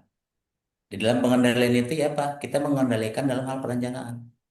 Pertama, kesesuaian identifikasi kebutuhan. Apakah kebutuhan yang kita lakukan itu tadi, yaitu ada keinginan kah atau kebutuhan? Itu perlu prioritas. Yang kedua, setelah itu baru yang kita kita lakukan ini space teknis, KAK atau KPS. Itu faktor utama dalam hal menentukan perencanaan yang baik. Setelah hasil pelaksanaan, kita tidak tentu apakah waktu pekerjaan itu cepat dengan efektif, tapi nanti faktor kekuatan di dalam pelaksanaan itu, misalnya gedungnya itu ketahanannya itu nanti yang sama penuh risiko. Tidak mesti ketepatan waktu dalam proses selesai, bukan mesti. Tapi di perencanaan, di perencanaan itu ada gambaran, ya kan? Gambaran di ide misalnya harus ada gambaran bahwa ini eh, jenis jenis yang pekerjaannya konsultan barang dan konstruksi itu. Di situ bermula dari perencanaan. Pada saat pelaksanaan tuh kalau memang ada sedikit kurang lebar perlu dikendalikan. Nah, disinilah dalam pengendalian itu adalah mitigasi. Mitigasi apa? Dari hal perencanaan. Setelah perencanaan persiapan. Setelah persiapan baru pelaksanaan. Setelah pelaksanaan baru pengendalian. Setelah pengendalian sesuai hari baru kita evaluasi. Hasil kegiatan kita, hasil pelaksanaan kita. Kegiatan apa, produk apa yang kita lakukan. Di situ hasil evaluasi. Dan mengacu pada hasil akhir. Disitulah strategis pengadaannya. Apa pengadaannya strategisnya itu tadi yang Bapak jelaskan tadi sudah ada di dalam apa eh, referensi harga dan di dalam pengalaman pekerjaan itu Pak. Jadi inti utama ini kita kembali ke perencanaan. Perencanaan yang baik itu sesuai dengan apa yang sudah direncanakan, apa yang sudah dibuat, apa yang sudah ditetapkan. Memang ini tanggung jawab atau ranah dari PPK sebagai kekuatan inti dari suatu perencanaan. Begitu Pak. Jadi kesimpulannya yang utama itu perencanaan. Setelah perencanaan baru kembali hasil akhir itu evaluasi. Tapi sebelum dievaluasi baru kita kendalikan dulu suatu pekerjaan dalam di bidang pengadaan barang dan jasa. Gitu, Berarti Pak. Pak Dedi izin di Ya, perencanaan memang harus benar-benar direncanakan sesuai dengan ini ya Pak ya. iya, Sesuai dengan aturan, sesuai dengan regulasi yang ada terkait masalah penyusunan spesifikasi teknis KK dan HPS. iya, Ya. Berarti berdasarkan kebutuhan need ya kan? Bukan iya, kepentingan kebutuhan, ya. bukan keinginan. Keinginan ya atau Kalau kepentingan kebutuhan ya. itu Wah. sudah ada di rencanakan dari awal. Saya penggunaan ini, Berarti sesuai dengan kebutuhannya apa, iya kebutuhan ya, bukan ya, kepentingan bukan ya. kepentingan. Berarti keinginan. Keinginan Keinginan ya. juga bisa Oke oke. mau begini, tapi tidak ada Oh, rencana iya hasil iya. akhirnya. Tapi kalau kebutuhan itu kan sudah kita mengkaji ke dahulu hasil akhirnya apakah manfaatnya apa dalam kebutuhan itu. Oh, oke. Nah, pegang tidak harus benar-benar dengan apa dalam penyusunan harga aplikasi itu harus benar-benar dengan match dengan harga yang benar-benar real gitu atau Harga gimana Pak ini, Deddy? Tolong harga pencerahannya nih Pak Deddy. kebutuhannya sesuai dengan harga yang ada di pasaran, kita survei, dan harga yang bisa Hah? dipertanggungjawabkan. Kalau contoh begini juga kan, dia harganya segini. Oh, Sedangkan estimasi waktu dia membuatkan HPS itu di 3 bulan sebelumnya. oke Jadi oke. ada perubahan di situ harga yang bisa dipertanggungjawabkan. Tidak sesuai Dengan pagu ya gitu ya? gimana Pak? Tidak sesuai pagu apa gimana tuh Pak Deddy? Tolong pencerahannya nih. Kalau namanya pagu anggaran itu kan estimasi. Oh iya, oke. Estimasi kita membuat dalam satu minggu kita anggaran kita estimasikan pagu anggaran kita harus gini. Nah, sebelum sudah pagu anggaran dibuat, baru kita menyusun APS tadi kan. Ekspektasi HPS, apakah itu kalau di bawah pagu HPS itu adanya kewajaran harga. Tapi kalau di atas pagu HPS berarti tidak dalam kewajaran harga. Kenapa dia bisa melakukan survei pasar yang tidak sesuai dengan pagu? Tapi kalau di dalam teknisnya di Pokja atau Bajar Pengadaan, penawar HPS itu di bawah HPS, berarti dia harus ada justifikasi atau ini apa biaya yang dipatok kenapa dia menawar rendah. Kalau itu dia di bawah HPS, kalau tadi ada itu tidak wajar. Kalau yang di kewajaran harga itu sesuai dengan harga HPS. Apakah izin Pak Deddy, Ya, berapa persen dari harga yang diajukan boleh penawaran itu Pak Deddy kira-kira? kalau penawaran harga setiap kompetitif di baik itu di konstruksi konsultan itu 80% wajar harganya itu dari 20% kan dia menawar di bawah 20%, dia perlu pertanggungjawaban dasar Ber- apa yang dia Berarti itu. tidak boleh di under 80% ya. Maksimal eh, di atas 80% atau gimana tuh? Kalau 80% itu kan harga kewajaran, tapi di bawah 20% penawar. Nanti itu kan Heeh. perlu ini kita mencari data, data barang, ada analisis di RAB itu. Oh, kenapa dia menawar rendah lagi? Atau karena dia menawar misalnya soal sebagai RAB barang semen, semen di stok di tahun sebelumnya, dia Oke. tawar karena dia punya semen, ya kan? Dia punya besi. Kalau tukang lain lagi biayanya kan sudah tinggal. Disitulah atau perbedaan pagu anggaran itu kan cuma estimasi, HPS itu harga kewajaran. Namanya juga HPS harga perkirakan sendiri, diperkira-kira aja. Tapi hasil akhirnya itu hasil nilai kontrak. Perlu diingat, Ya, nilai kontrak itu sih akhir. Dia berkontrak pada itu makanya saya perlu beri masukan sedikit. Nilai kontrak itu yang ada di dalam perjanjian penyedia dan PPK. Tapi kalau dalam HPS itu PPK harga estimasi. Nah, makanya pada saat pemilihan POK ya kan dokumen pemilihan itu di situ menetapkan pemenang cuma pemenang berbintang, bukan pemenang berkontrak. Kalau pada saat berkontrak, pada saat nanti PCM, pembuktian tenaga ahli, peralatan, PPK menentukan apakah ini benar atau nanti kalau hanya jatuh tidak bisa membuktikan, makanya peserta berikutnya. Di situ pembagian antara penyedia pemenang berbintang dengan pemenang berkontrak yang selama ini dilaksanakan pemenang berkontrak karena dia sudah melaksanakan pekerjaan. Di situ Pak Ari. Iya, iya. Apakah izin Pak Deddy ya Ya, mempertanyakan ke apa ke rekan-rekan yang lain, apakah masih ada yang mau bertanya dan bertemu dengan narasumber? Kebetulan di sini ada juga rekan-rekan dari Pokja, rekan-rekan dari PSE, di luar itu juga ada dari Satpol PP, dari Dispar, Tahura. Monggo silakan. Kalau malu berpender ya isi chat di kolom chat lah. silakan teman-teman Pokja, lihat pengadaan baik ataupun PPK atau PPTK di SKPD-nya, baik maupun yang ingin ditanyakan, insya Allah mungkin kemampuan kita dari belajar dari pengalaman mungkin bisa kita menjawab. Tapi satu dasar yang perlu kita lakukan dalam hal pengadaan jasa, yaitu kita tidak perlu lisan, tapi kita tertulis, dasar hukum tertulis, di situ kita pertanggungjawabkan. Kalau sekadar alibi, segala jelasan, oh dari ini, saya pendapat dari ini, itu tidak bisa dipertanggungjawabkan. Tapi kalau lisan, ada dasar hukum aturan. Ini aturannya ini, melaksanakan pengadaan barang jasa. Ini dasar hukumnya ini. Jadi itu bisa kita pertanggungjawabkan. Nah disitulah pengadaan barang jasa yang akuntabilitas, efektivitas. Oke, Tadi nih kita ada pertanyaan nih, izin Pak Deddy, ada pertanyaan dari Ibu Mayang nih. apa ini?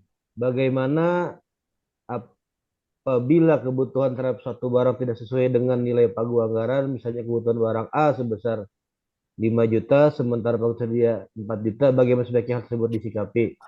Monggo Pak Deddy, silakan untuk ditanggapi.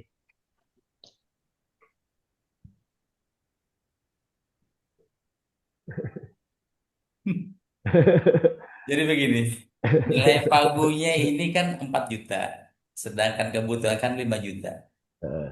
Kan kita menyesuaikan dulu harga pagu dengan HPS yang kita kita taruh. Ya kan? Misalnya HPS di bawah 4 juta. Kan karena di situ kan ada spesifikasi teknis. Di situ ada survei pasar, ya kan? Nah, yang itu yang dibutuhkan kebutuhannya kita menyesuaikan dengan pagu anggaran kita. Jadi merubah volume dari kebutuhan tersebut. Misalnya kebutuhan volumenya 50 dengan nilai 4 juta. Tapi yang diminta tadi barang A tadi kebutuhannya 5 juta. Berarti kan 10 jutanya itu bagaimana kita mengusulkan? Apakah dilaksanakan atau tidak? Iya kan? Bagaimana waktunya? Kalau per casing bisa jadi kebutuhannya ya kan? Atau per casing belum tentu. Di sini kan pagunya 4 juta. Cukup dengan kebutuhan. Sedangkan kita minta yang real dengan harga yang menyesuaikan harga pagu. Maksud saya begitu sih ya pendapat saya. Tapi mungkin Ibu Mayang kan sudah berpengalaman juga dalam pengadaan barang jasa. Pastilah tahu kan? Atau mungkin minta dasar dulu kepada usernya, kepada PPK-nya yang mungkin penunjukan kenapa bisa dibuatkan begini, alasan kebutuhannya kenapa, ya kan harus tahu. Itu dari 5W satu, why, where, when, dengan how, kenapa ya kan, lokasi di mana, kepada siapa bertanggung jawab, apa keinginan. Itu saja Pak. Eh, Gimana Ibu Mayang? Apakah sudah pencerahan dari Pak Deddy? Apakah sudah?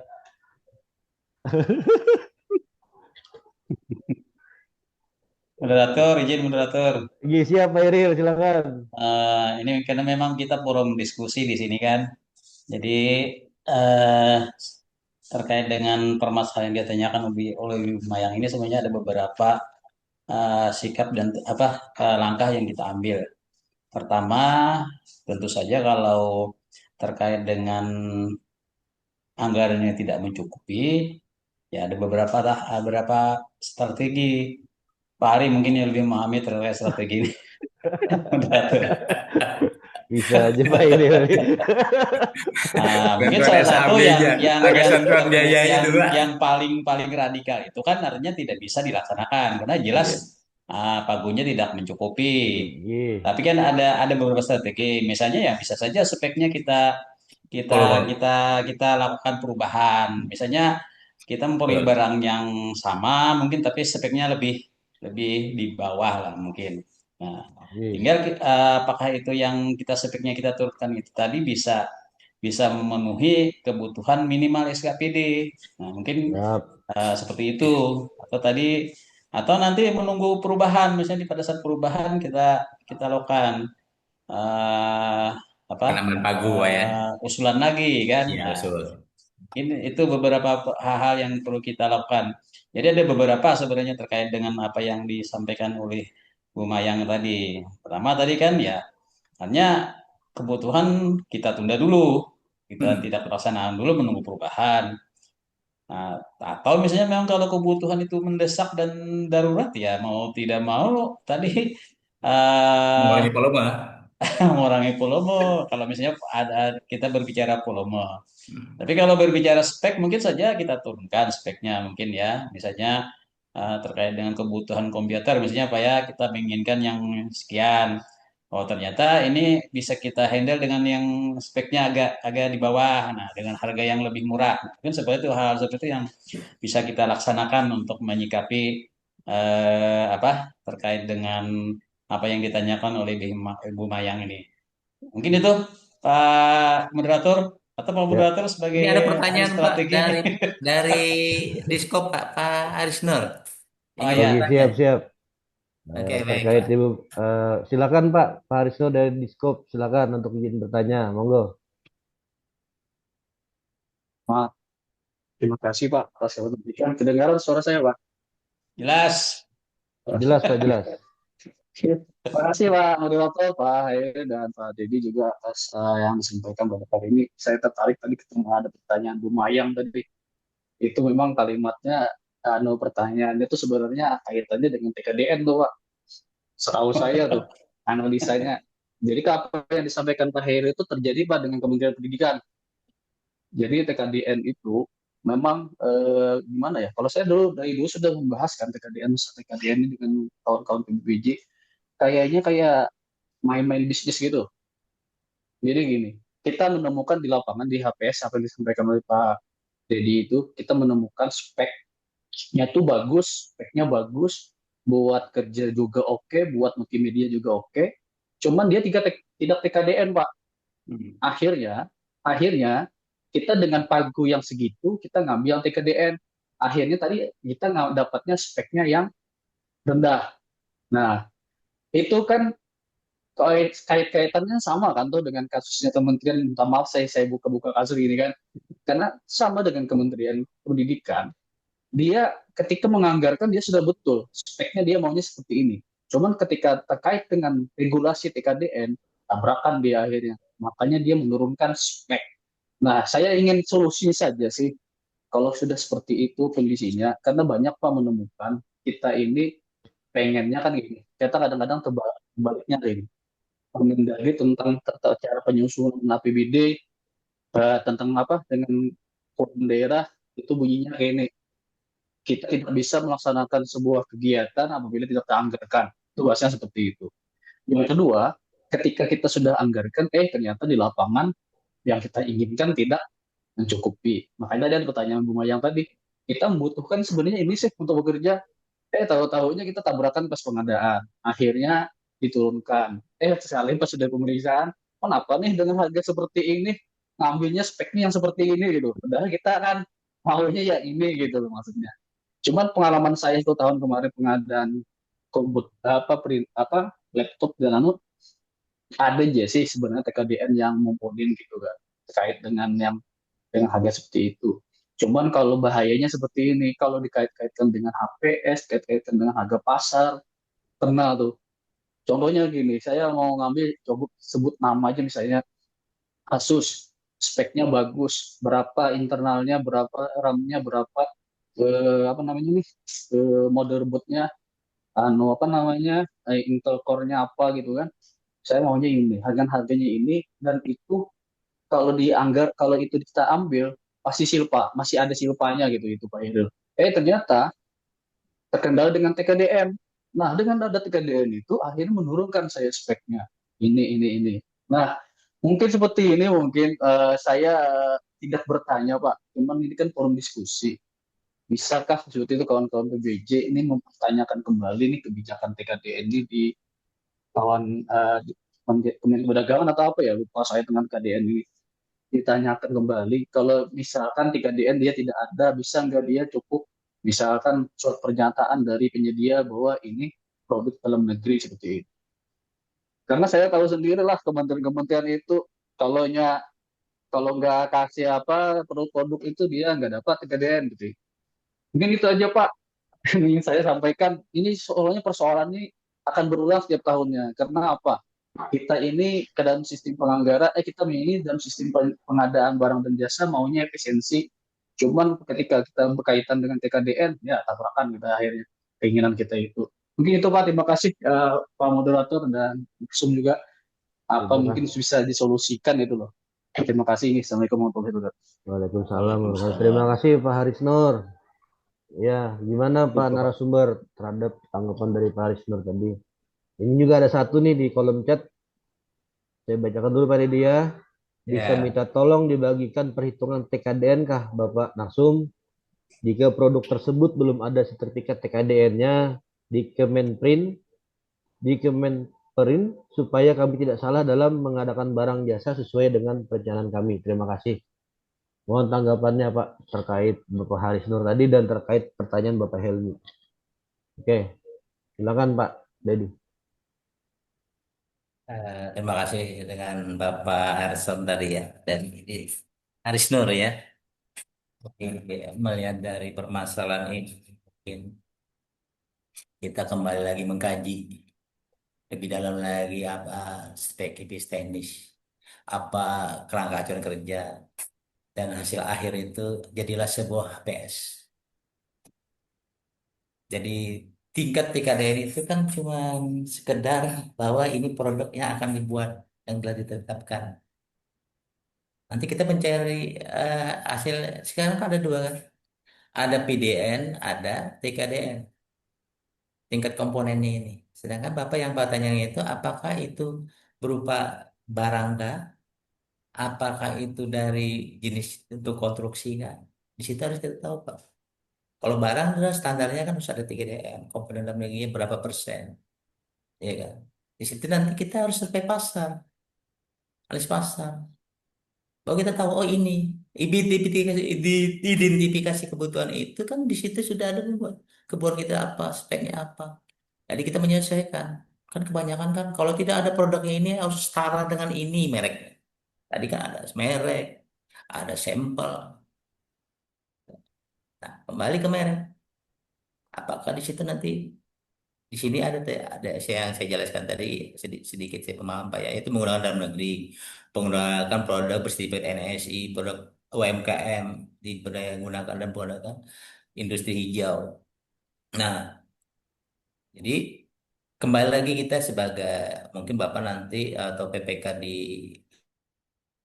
itu tugas tanggung jawabnya PPK, analisis atau mengkaji sebuah pekerjaan atau kegiatan yang akan dilaksanakan. Kita nanti mereviewnya di tahun kemarin. Oh, kemarin ini TKDN-nya begini. Tapi kita cari lagi untuk akan datang. Di situ, Pak. Menurut pendapat saya. Jadi, Bapak bisa nanti kita berkonsultasi, bisa nanti mereview lagi paket yang kemarin dilaksanakan, mungkin yang tidak ada TKDN-nya. Nanti kita buat ke TKDN. Tapi kita melihat analisis pasar yang akan datang. Ini kembali lagi ke Pak Aris, strategi pengadaan. Situ kan ada analis harga serta biaya. Situ kan sudah ditetapkan. Begitu Pak Haris. Yang kedua pertanyaan ini apa tadi Pak? Eh, Izin Pak Dedi membacakan Minta lagi. perhitungan TKDN ya, Ya, tolong dibagikan perhitungan sertifikat TKDN. TKDN-nya. Itu Nah, tidak salah. ini kalau TKDN itu kita harusnya ada di sektornya itu perindak. Tahu gitu, agak pasar satuan pasar dari TKDN itu. Dinas Perindustrian itu ada data labelnya, Pak. Nah, nanti ke TKDN, Pak ini sudah dibuatkan nggak? Misalnya produk, ya itu yang dikeluarkan kan ada aturannya dari dinas apa Kementerian Perindustrian. Itu masalah indeks harga, indeks produk, gitu Pak. Nanti insya Allah akan saya cari referensi itu, akan saya dengan Bapak siapa tadi ya Pak? Pak Ari yang Dengan Pak Helmi, Pak. apa yang dari dinas mana Iya, Pak? ada tulisannya pena. Pak Nah, ya Helmi oke, Wijaya. datang aja nanti temuin saya biar kita bisa diskusi atau konsultasi lah masalah penilaian TKDN itu. Begitu Pak. Pak Ari. Iya, terima kasih Pak Dedi atas pencerahan jawaban. Kita di sini sharing. Apakah ada rekan-rekan lain lagi yang ingin sharing dengan kita, baik mau bertanya atau sharing-sharing yang lain? Ini, Beratur, izin silakan. beratur. Pun, iya Pak Airi, Iya. silakan. Hanya menambahkan dari beberapa pertanyaan tadi, Pak. Pertama terkait, nah inilah mungkin sudah disampaikan oleh oleh Narsum tadi ya. Jadi sebenarnya eh, kita dalam merencanakan itu sebenarnya tidak berdasarkan keinginan, tapi berdasarkan kebutuhan. Satu. Dan kemudian salah satu juga kelemahan kawan-kawan di SKPD, pada saat mau mengadakan barang itu, hendak duitnya dulu. Hendak menukar komputer, hendak duitnya dulu sekian. Padahal kan sebenarnya kita ada tahapan untuk identifikasi kebutuhan dulu. Kita nih cari dulu melanglang buana, listnya buka-buka. Sekarang kan dunia online udah digital, udah anu lah. Artinya kita sudah tahu harga-harga ini sekian sekian harganya kan sebenarnya tinggal kita oh berarti kita mau beli komputer ini sekian harganya. Ya, memang jadi masalah pada saat ternyata ada terjadi kenaikan harga. Nah, ini Ya, kadang-kadang yang memang kalau masalah kenaikan harga kan kita tidak bisa memprediksi gitu. Tapi kan kalau terkait dengan kebutuhan itu kan sebenarnya kita kan dari awal sudah mau membeli itu sudah kita apa? eh, nah, memang salah satu kelemahan kita juga pada saat terkait dengan rencana apa RKBMD ya rencana kebutuhan barang itu kan kita hanya mencantumkan misalnya unitnya saja 3 unit barang tidak tidak melampirkan speknya apa gitu kan. Nah, sebenarnya yang dikehendaki oleh MCP KPK itu RKBMD itu sudah menyasar ke sana jadi tidak hanya kebutuhan unitnya saja tapi sudah berbicara terkait dengan spek barangnya. Nah, itu dari sisi perencanaan ya terkait dengan apa dengan gede. kebutuhan tadi ya tadi kita misalnya kalau tadi harganya naik dan kemudian juga terkait dengan apa dengan perhitungan Perhitungan TKDN ya 3DR mungkin kan. nanti Bapak Ibu silahkanlah ke Kementerian ya ke Dinas Perindustrian lah yang mereka bisa bisa yang menghitung terkait dengan TKDN. Kalau kami ini kan lebih lebih ke transaksinya ya. Nah, ini berapa ya nih TKD-nya? Udah seperti itu. Tapi kalau disuruh menghitung, mungkin yang lebih memahami adalah kawan-kawan di Iya, perindustrian. iya. Nah, kemudian terkait dengan Pak Haris tadi, set dekter ya. Nah, mungkin ini harus kita kita sesuaikan dengan kita tuh Pak suratnya Pak Haris itu dari Kemenpan. Yang bisa di set dekter itu adalah barang-barang yang bukan barang industri. Nah, itu kalau barang-barang bukan barang industri itu kita set declare untuk PDN. Tapi kalau bukan barang industri, nah artinya kalau barang-barang industri itu harusnya sebenarnya sudah ada TKD-nya. Tapi kalau barang-barang non industri, nah itu bisa melalui self declare atau pernyataan dari apakah dari penyedianya, kemudian apakah dari SKPD yang menyatakan bahwa itu PDN gitu. Nah, mungkin itu terkait dengan self declare. Jadi harus kita pahami bahwa self declare itu tidak semua barang bisa di self declare. Ya, hanya barang-barang non industri. Kalau barang-barang industri sebenarnya harusnya sudah ada TKDN ya sebenarnya. Nah, mungkin itu kemudian saya declare ya. Nah, misalnya contohnya kalau kita misalnya kalau di pekerjaan konstruksi kalau kita memerlukan barang-barang yang kayak misalnya lampu, semen atau sebagainya itu kan biasanya sudah ada pasti TKDN-nya. Cuma yang kadang-kadang yang tidak ada itu adalah misalnya pembelian materialnya seperti pasir misalnya atau apa batu. Nah, itu kan tidak bisa ada TKDN-nya. Nah, disitulah self declare dari apakah dari penyedianya atau dari dari SKPD-nya. Barang-barang seperti itu yang bisa self declare atau pernyataan dari dari penyedia atau dari SKPD. Tapi kalau barang-barang seperti lampu misalnya itu kan sudah rasanya sudah ada TKD-nya. Tinggal kita membuka di WW yang punya perindustrian itu ya terkait dengan barang-barang industri. Mungkin itu tambahan dari kami, Pak. Makasih. Oke, terima kasih Pak Eril atas tambahan tambahan ininya.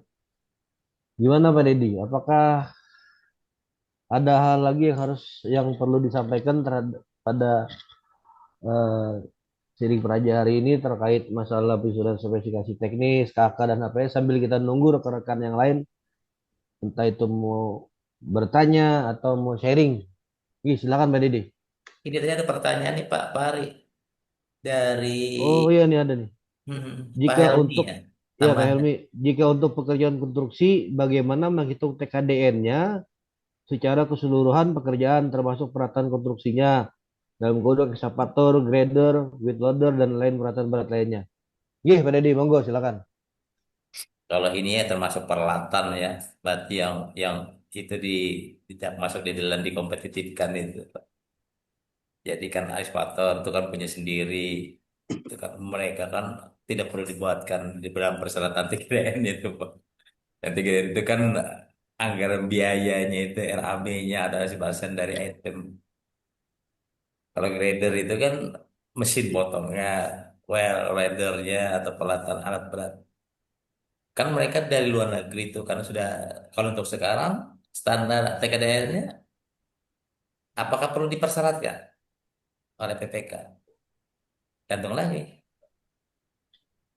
Kalau komponen dalam negeri itu kan dia dijelaskan oleh Bapak Pak Herul tadi itu kan bahwa itu misalnya barang yang ada PDN dan TKDN yang dibuat ya kan. Kalau ini mungkin kan 40% di dalam persyaratan itu kan dikeluarkan bahwa 40% dari TKDN. Jadi sisanya itu dari pembuatan dari luar. Minimal 40%. Sudah ada unsur TKDN-nya. Begitu Pak maksudnya Pak. Kalau untuk peralatan alat berat itu Pak. Tidak kalau Gih, siapa diperhitungkan kan. Gitu Pak. Pak Helmi. Maksudnya. gimana Pak Helmi? Apakah masih ada lagi terkait penghitungan TKDN-nya? Kalau tidak, ya kita lanjut Pak Dedi.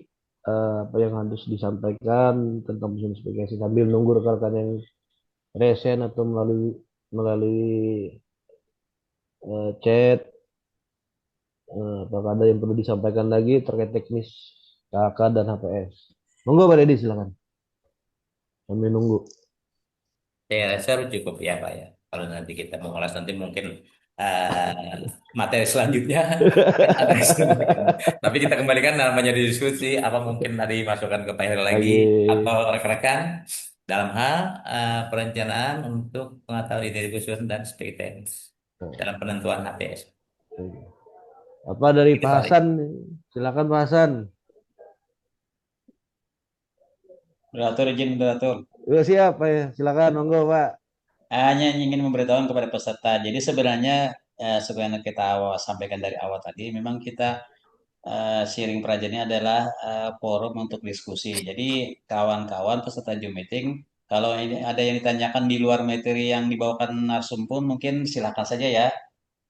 Kalau ada masalah-masalah lain yang memang harus kita diskusikan di kesempatan ini silakan.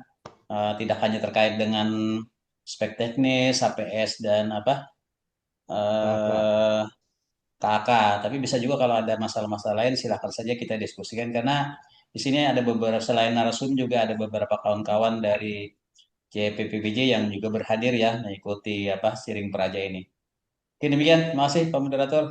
Terima kasih Pak Heril.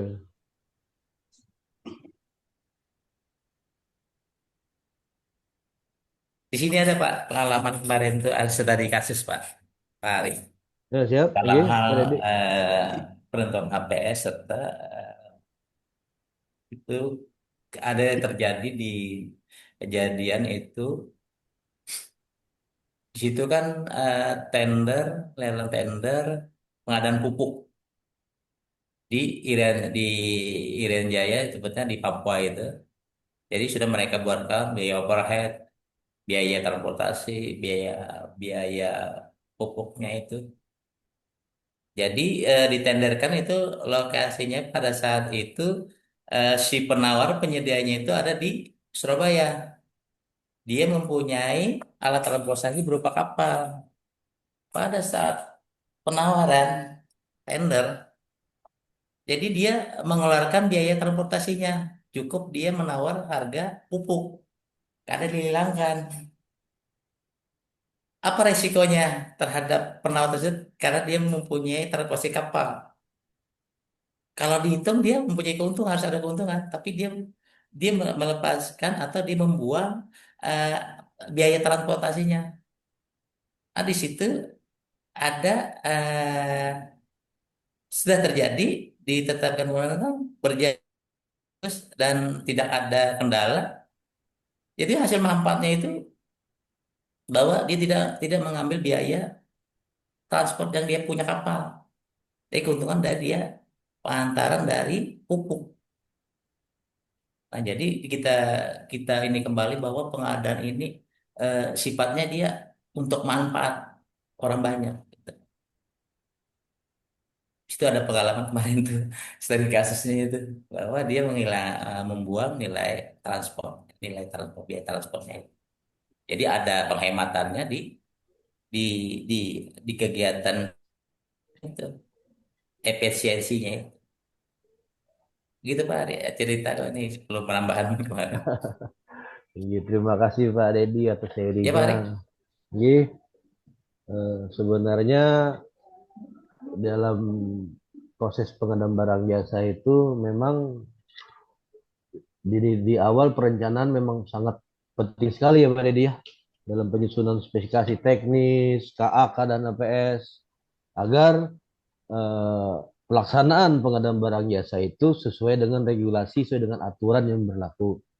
Sehingga tidak adanya anomali-anomali yang menyebabkan kita bersinggungan dengan hukum. Ya kan? Nah, jadi rekan-rekan sekalian, dalam hal makanya kita lebih lebih dalam perencanaan harus memang ada identifikasi kebutuhan, mitigasi risikonya, terus harga, survei harga, ya kan? Nah itu sangat penting sekali bagi dalam proses pengadaan barang jasa agar preskripsi pengadaan barang jasa efisien, efektif, terbuka, transparan, akuntabel, adil, sehingga bisa mewujudkan value for money. Intinya seperti itu. Gimana caranya kita dalam hal proses pengadaan barang jasa dari segi prosesnya juga memang harus benar-benar perencanaannya supaya kita bekerja balik ke rumah tuh nyaman gitu nah. Ya. Oke, apakah ada lagi yang pengen sharing atau bertanya dengan narasumber? Monggo silakan. Karena waktu kita tinggal 10 menit lagi sebelum kita close statement oleh narasumber. Oke, Pak Hiril, apakah ada Pak? Izin. Pak Coy, apakah ada Pak Coy? Muhammad Hariullah? Ya, moderator. Izin moderator. Siap, silakan, monggo Pak. Ini kayaknya Pak Helmi ini sangat antusias ya terkait dengan perhitungan TKDN untuk pekerjaan konstruksi. Kan, jadi intinya memang kalau secara keilmuan yang lebih memahami penghitungan TKDN tadi adalah perindustrian ya, bidang perindustrian. Tapi mungkin sedikit untuk gambaran saja. Jadi ini apalagi ini ada termasuk bahannya ekskavator grade ini kayaknya barang-barang dari impor kayaknya kan. Luar. Nah, Betul, sebenarnya itu bisa dihitung, tapi itu ada rumusnya Pak. Ada rumusnya itu sudah ada perhitungannya. Tapi ya tadi ya orang-orang perindustrian yang lebih paham. Jadi kalau misalnya nih ekskavator itu kan barang luar negeri, misalnya barang impor. Nah, kemudian yang misalnya juga yang menjalankan itu juga misalnya orang luar. Nah, berapa dia sumbangsihnya terhadap seluruh pekerjaan itu? Apakah bentuknya sewa atau apa?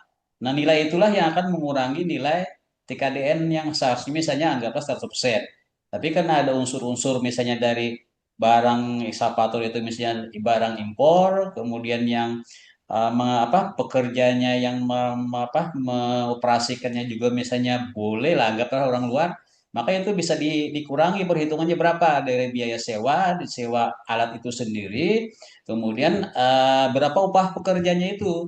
Nah, hal seperti itu yang memang bisa sebenarnya diperhitungkan untuk apa? Untuk terkait dengan TKDN pekerjaan konstruksi. Nah, jadi kalau ada unsur-unsur yang memang itu barang impor atau misalnya tenaga kerjanya itu ada misalnya mandornya atau tenaga kerja ada dari asing. Berapa itu nilai kontribusinya terhadap pekerjaan konstruksi itu? Nah, itulah yang akan nanti mempengaruhi TKDN pekerjaan konstruksi itu. Nah, misalnya anggaplah misalnya 10% pekerja asing, ya berarti 10% itu ya akan mengurangi nilai TKDN-nya gitu dari 100% itu tadi. Nah, mungkin itu sedikit gambaran bagaimana cara menghitung. Kalau secara rumus mungkin kawan-kawan perindustrian yang lebih paham, Pak. Itu pasti ada. Ada rumusnya itu cara menghitung TKDN-nya terkait dengan pekerjaan-pekerjaan apapun gitu. Tidak hanya terkait dengan pekerjaan konstruksi, bahkan barang pun bisa dihitung TKDN-nya.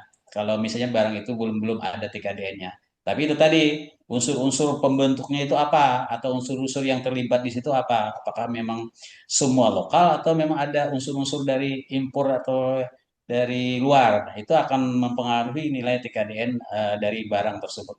Mungkin demikian, masih Pak. Terima kasih Pak Iril atas pencerahannya, atas sharingnya terkait dengan pertanyaan Pak Helmi. Memang kita di Biro Pengadaan Barang Jasa ini coba melaksanakan, bukan kita yang menghitung TKDN. Memang ada instansi yang terkait untuk menghitung, ya kan? Kita cuma melaksanakan saja. Kalau kita nanti malah ngambil pekerjaan orang dong. Sudah ada instansi terkait yang menghitung terkait TKDN. Kita coba melaksanakan proses pengadaannya saja sampai situ. Nah, terkait dengan tema kita hari ini, spesifikasi teknis KK dan HPS, apakah ada lagi yang mau di-sharingkan nih bagi rekan-rekan yang lain termasuk Pak Haris Nur? Kayaknya Pak Haris Nur ini mantap deh. Rekan-rekan yang lain monggo silakan. Apakah ada yang mau di-sharing? Karena waktu kita tinggal sekitar 10 menit atau 5 menit gitu.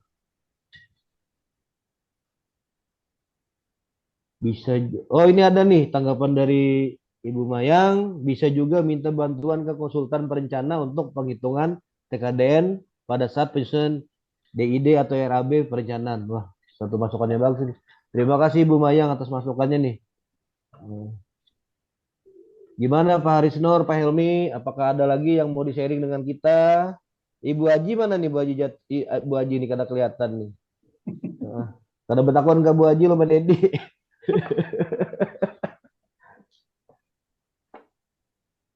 Oke, Dari saya cukup. sudah cukup ya? Oh ya. Cukup. Pak Iril gimana Pak Iril? Karena waktu tinggal 5 menit lagi, apakah kita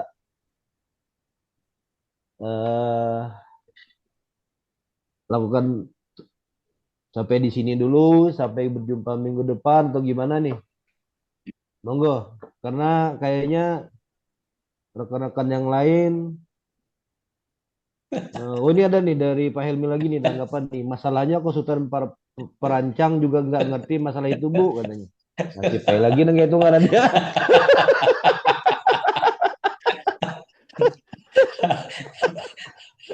Berarti Pian harus melakukan ini, Pak Helmi harus melakukan perjalanan dinas nih kayaknya ke instansi terkait deh.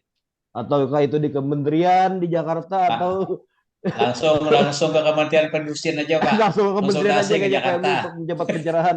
Karena kita di Izin sini. Pak Heru, izin Pak Heru. Oh siap Ya, siap. silakan, Pak. Ini kalau kadang di kelas dengan kata-kata begini, kayaknya bertanya terus dicek tuh ini. Kita kan pernah diskusi dengan kawan-kawan terkait TKDN nih. Jadi Iya, kita ya. diskusi dengan kawan-kawan di dinas perindustrian, khususnya kasih yang menemui waktu itulah. Jadi memang katanya eh, mereka minim peminat gitu loh, minim yang mengajukan. Nah, tadi terkait dengan kata Pak Heril tadi, memang betul itu memang tupoksinya dinas perindustrian. Kalau PBJ nanti masuk di situ, nanti bertambah kan tupoksinya di dinas PBJ dan perindustrian gitu kan. Nah, jadi mereka yang lebih mengerti. Jadi kalau mereka ada punya kewenangan tersendiri, jadi kita alhamdulillah di provinsi itu ada kasih salah satu kasihnya yang terkait dengan TKDN. Jadi datang aja mungkin di situ.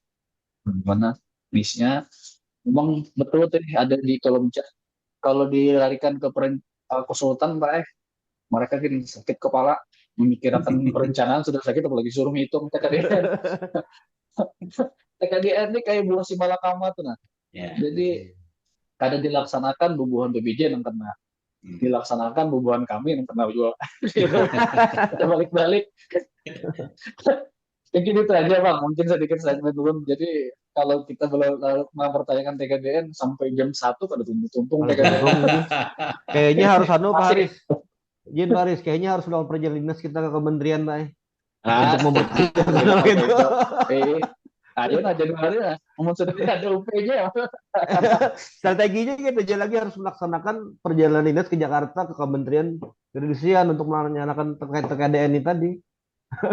Supaya lebih jelas dan cerah gitu. Setuju itu loh itu kan belum lagi dikaitkan izin lah nih, ada waktu sedikit Bang. Belum lagi kita kaitkan dengan kebutuhan kawan kesehatan dulu Pak. Kita apa tuh? Nah itu rata-rata mereka bakal impor tuh kalau diturunkan macam-macam bisa gugur pasien amun turun kualitas pasien pada ranjang. Iya sama-sama. Oke, karena waktu juga yang memperlukan, waktu juga yang memisahkan. Karena hampir sudah jam 12, untuk itu kita minta kepada narasumber untuk melakukan closing statement. Monggo, silakan Pak Dedi.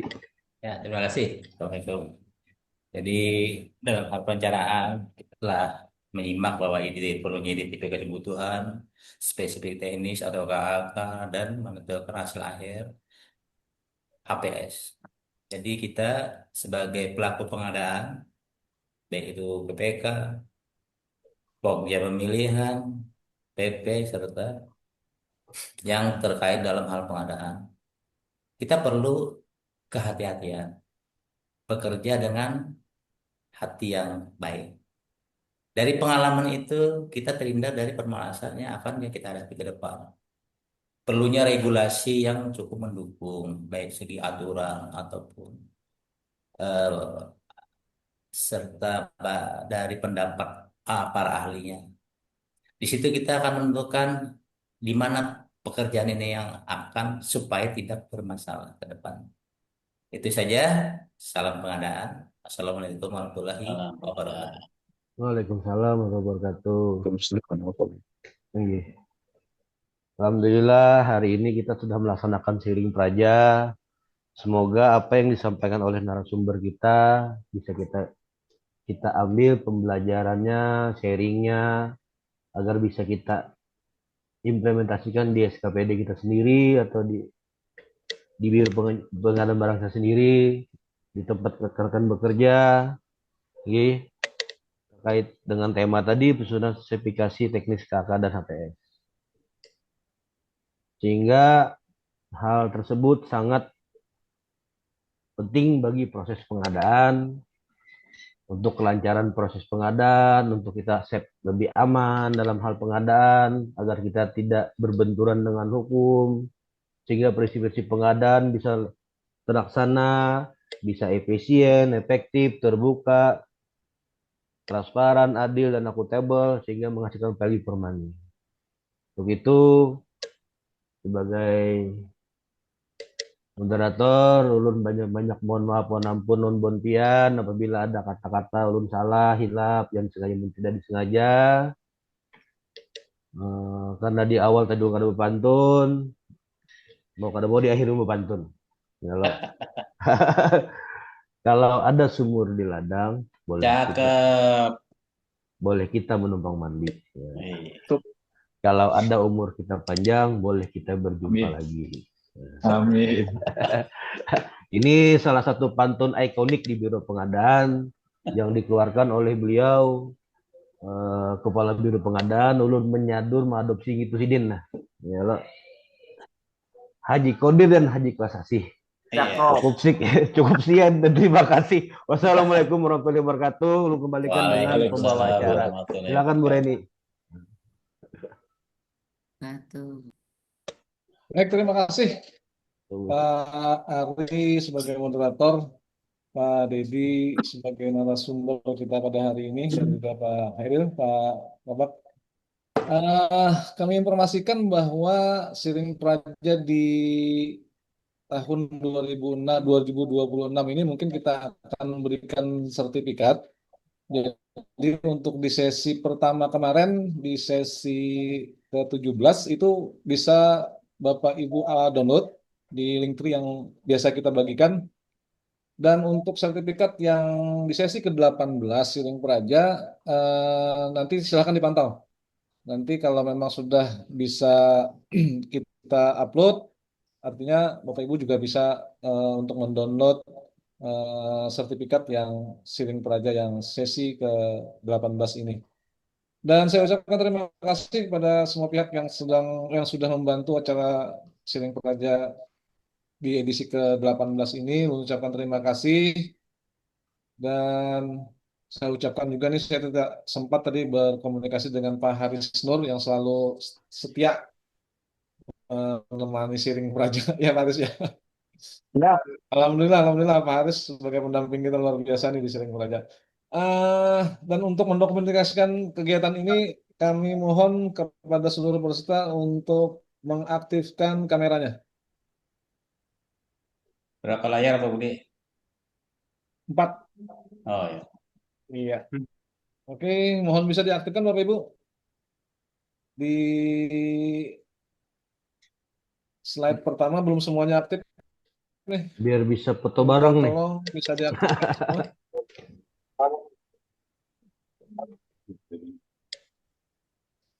Oke. Ada Pak Markus. Halo Pak Markus. Lu melihat wajah-wajah. Ada Bu Ferdi, ada. Nah, ada Pak. Oh, ada Pak Lutfi, ada. Ada Pak Lutfi. Oke, slide pertama lah.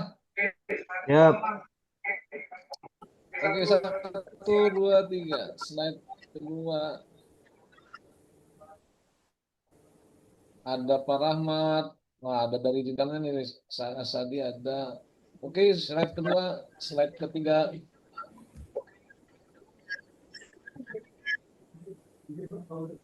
Slide keempat. Terakhir. Oke, Bapak Ibu, terima kasih banyak. Kami informasikan bahwa Siring Praja di edisi berikutnya akan kami informasikan kembali, dan mudah-mudahan di edisi selanjutnya nanti masih bisa diikuti oleh Bapak Ibu semua. Dan saya akhiri, mungkin apabila ada kata-kata dari pihak kami yang kurang berkenan, dan apabila dalam kegiatan Siring Praja ini masih terdapat banyak kekurangan, kami mohon dimaafkan. Dan saya akhiri dengan ucapan wabillahi taufiq wal hidayah. Wassalamualaikum warahmatullahi wabarakatuh. Sampai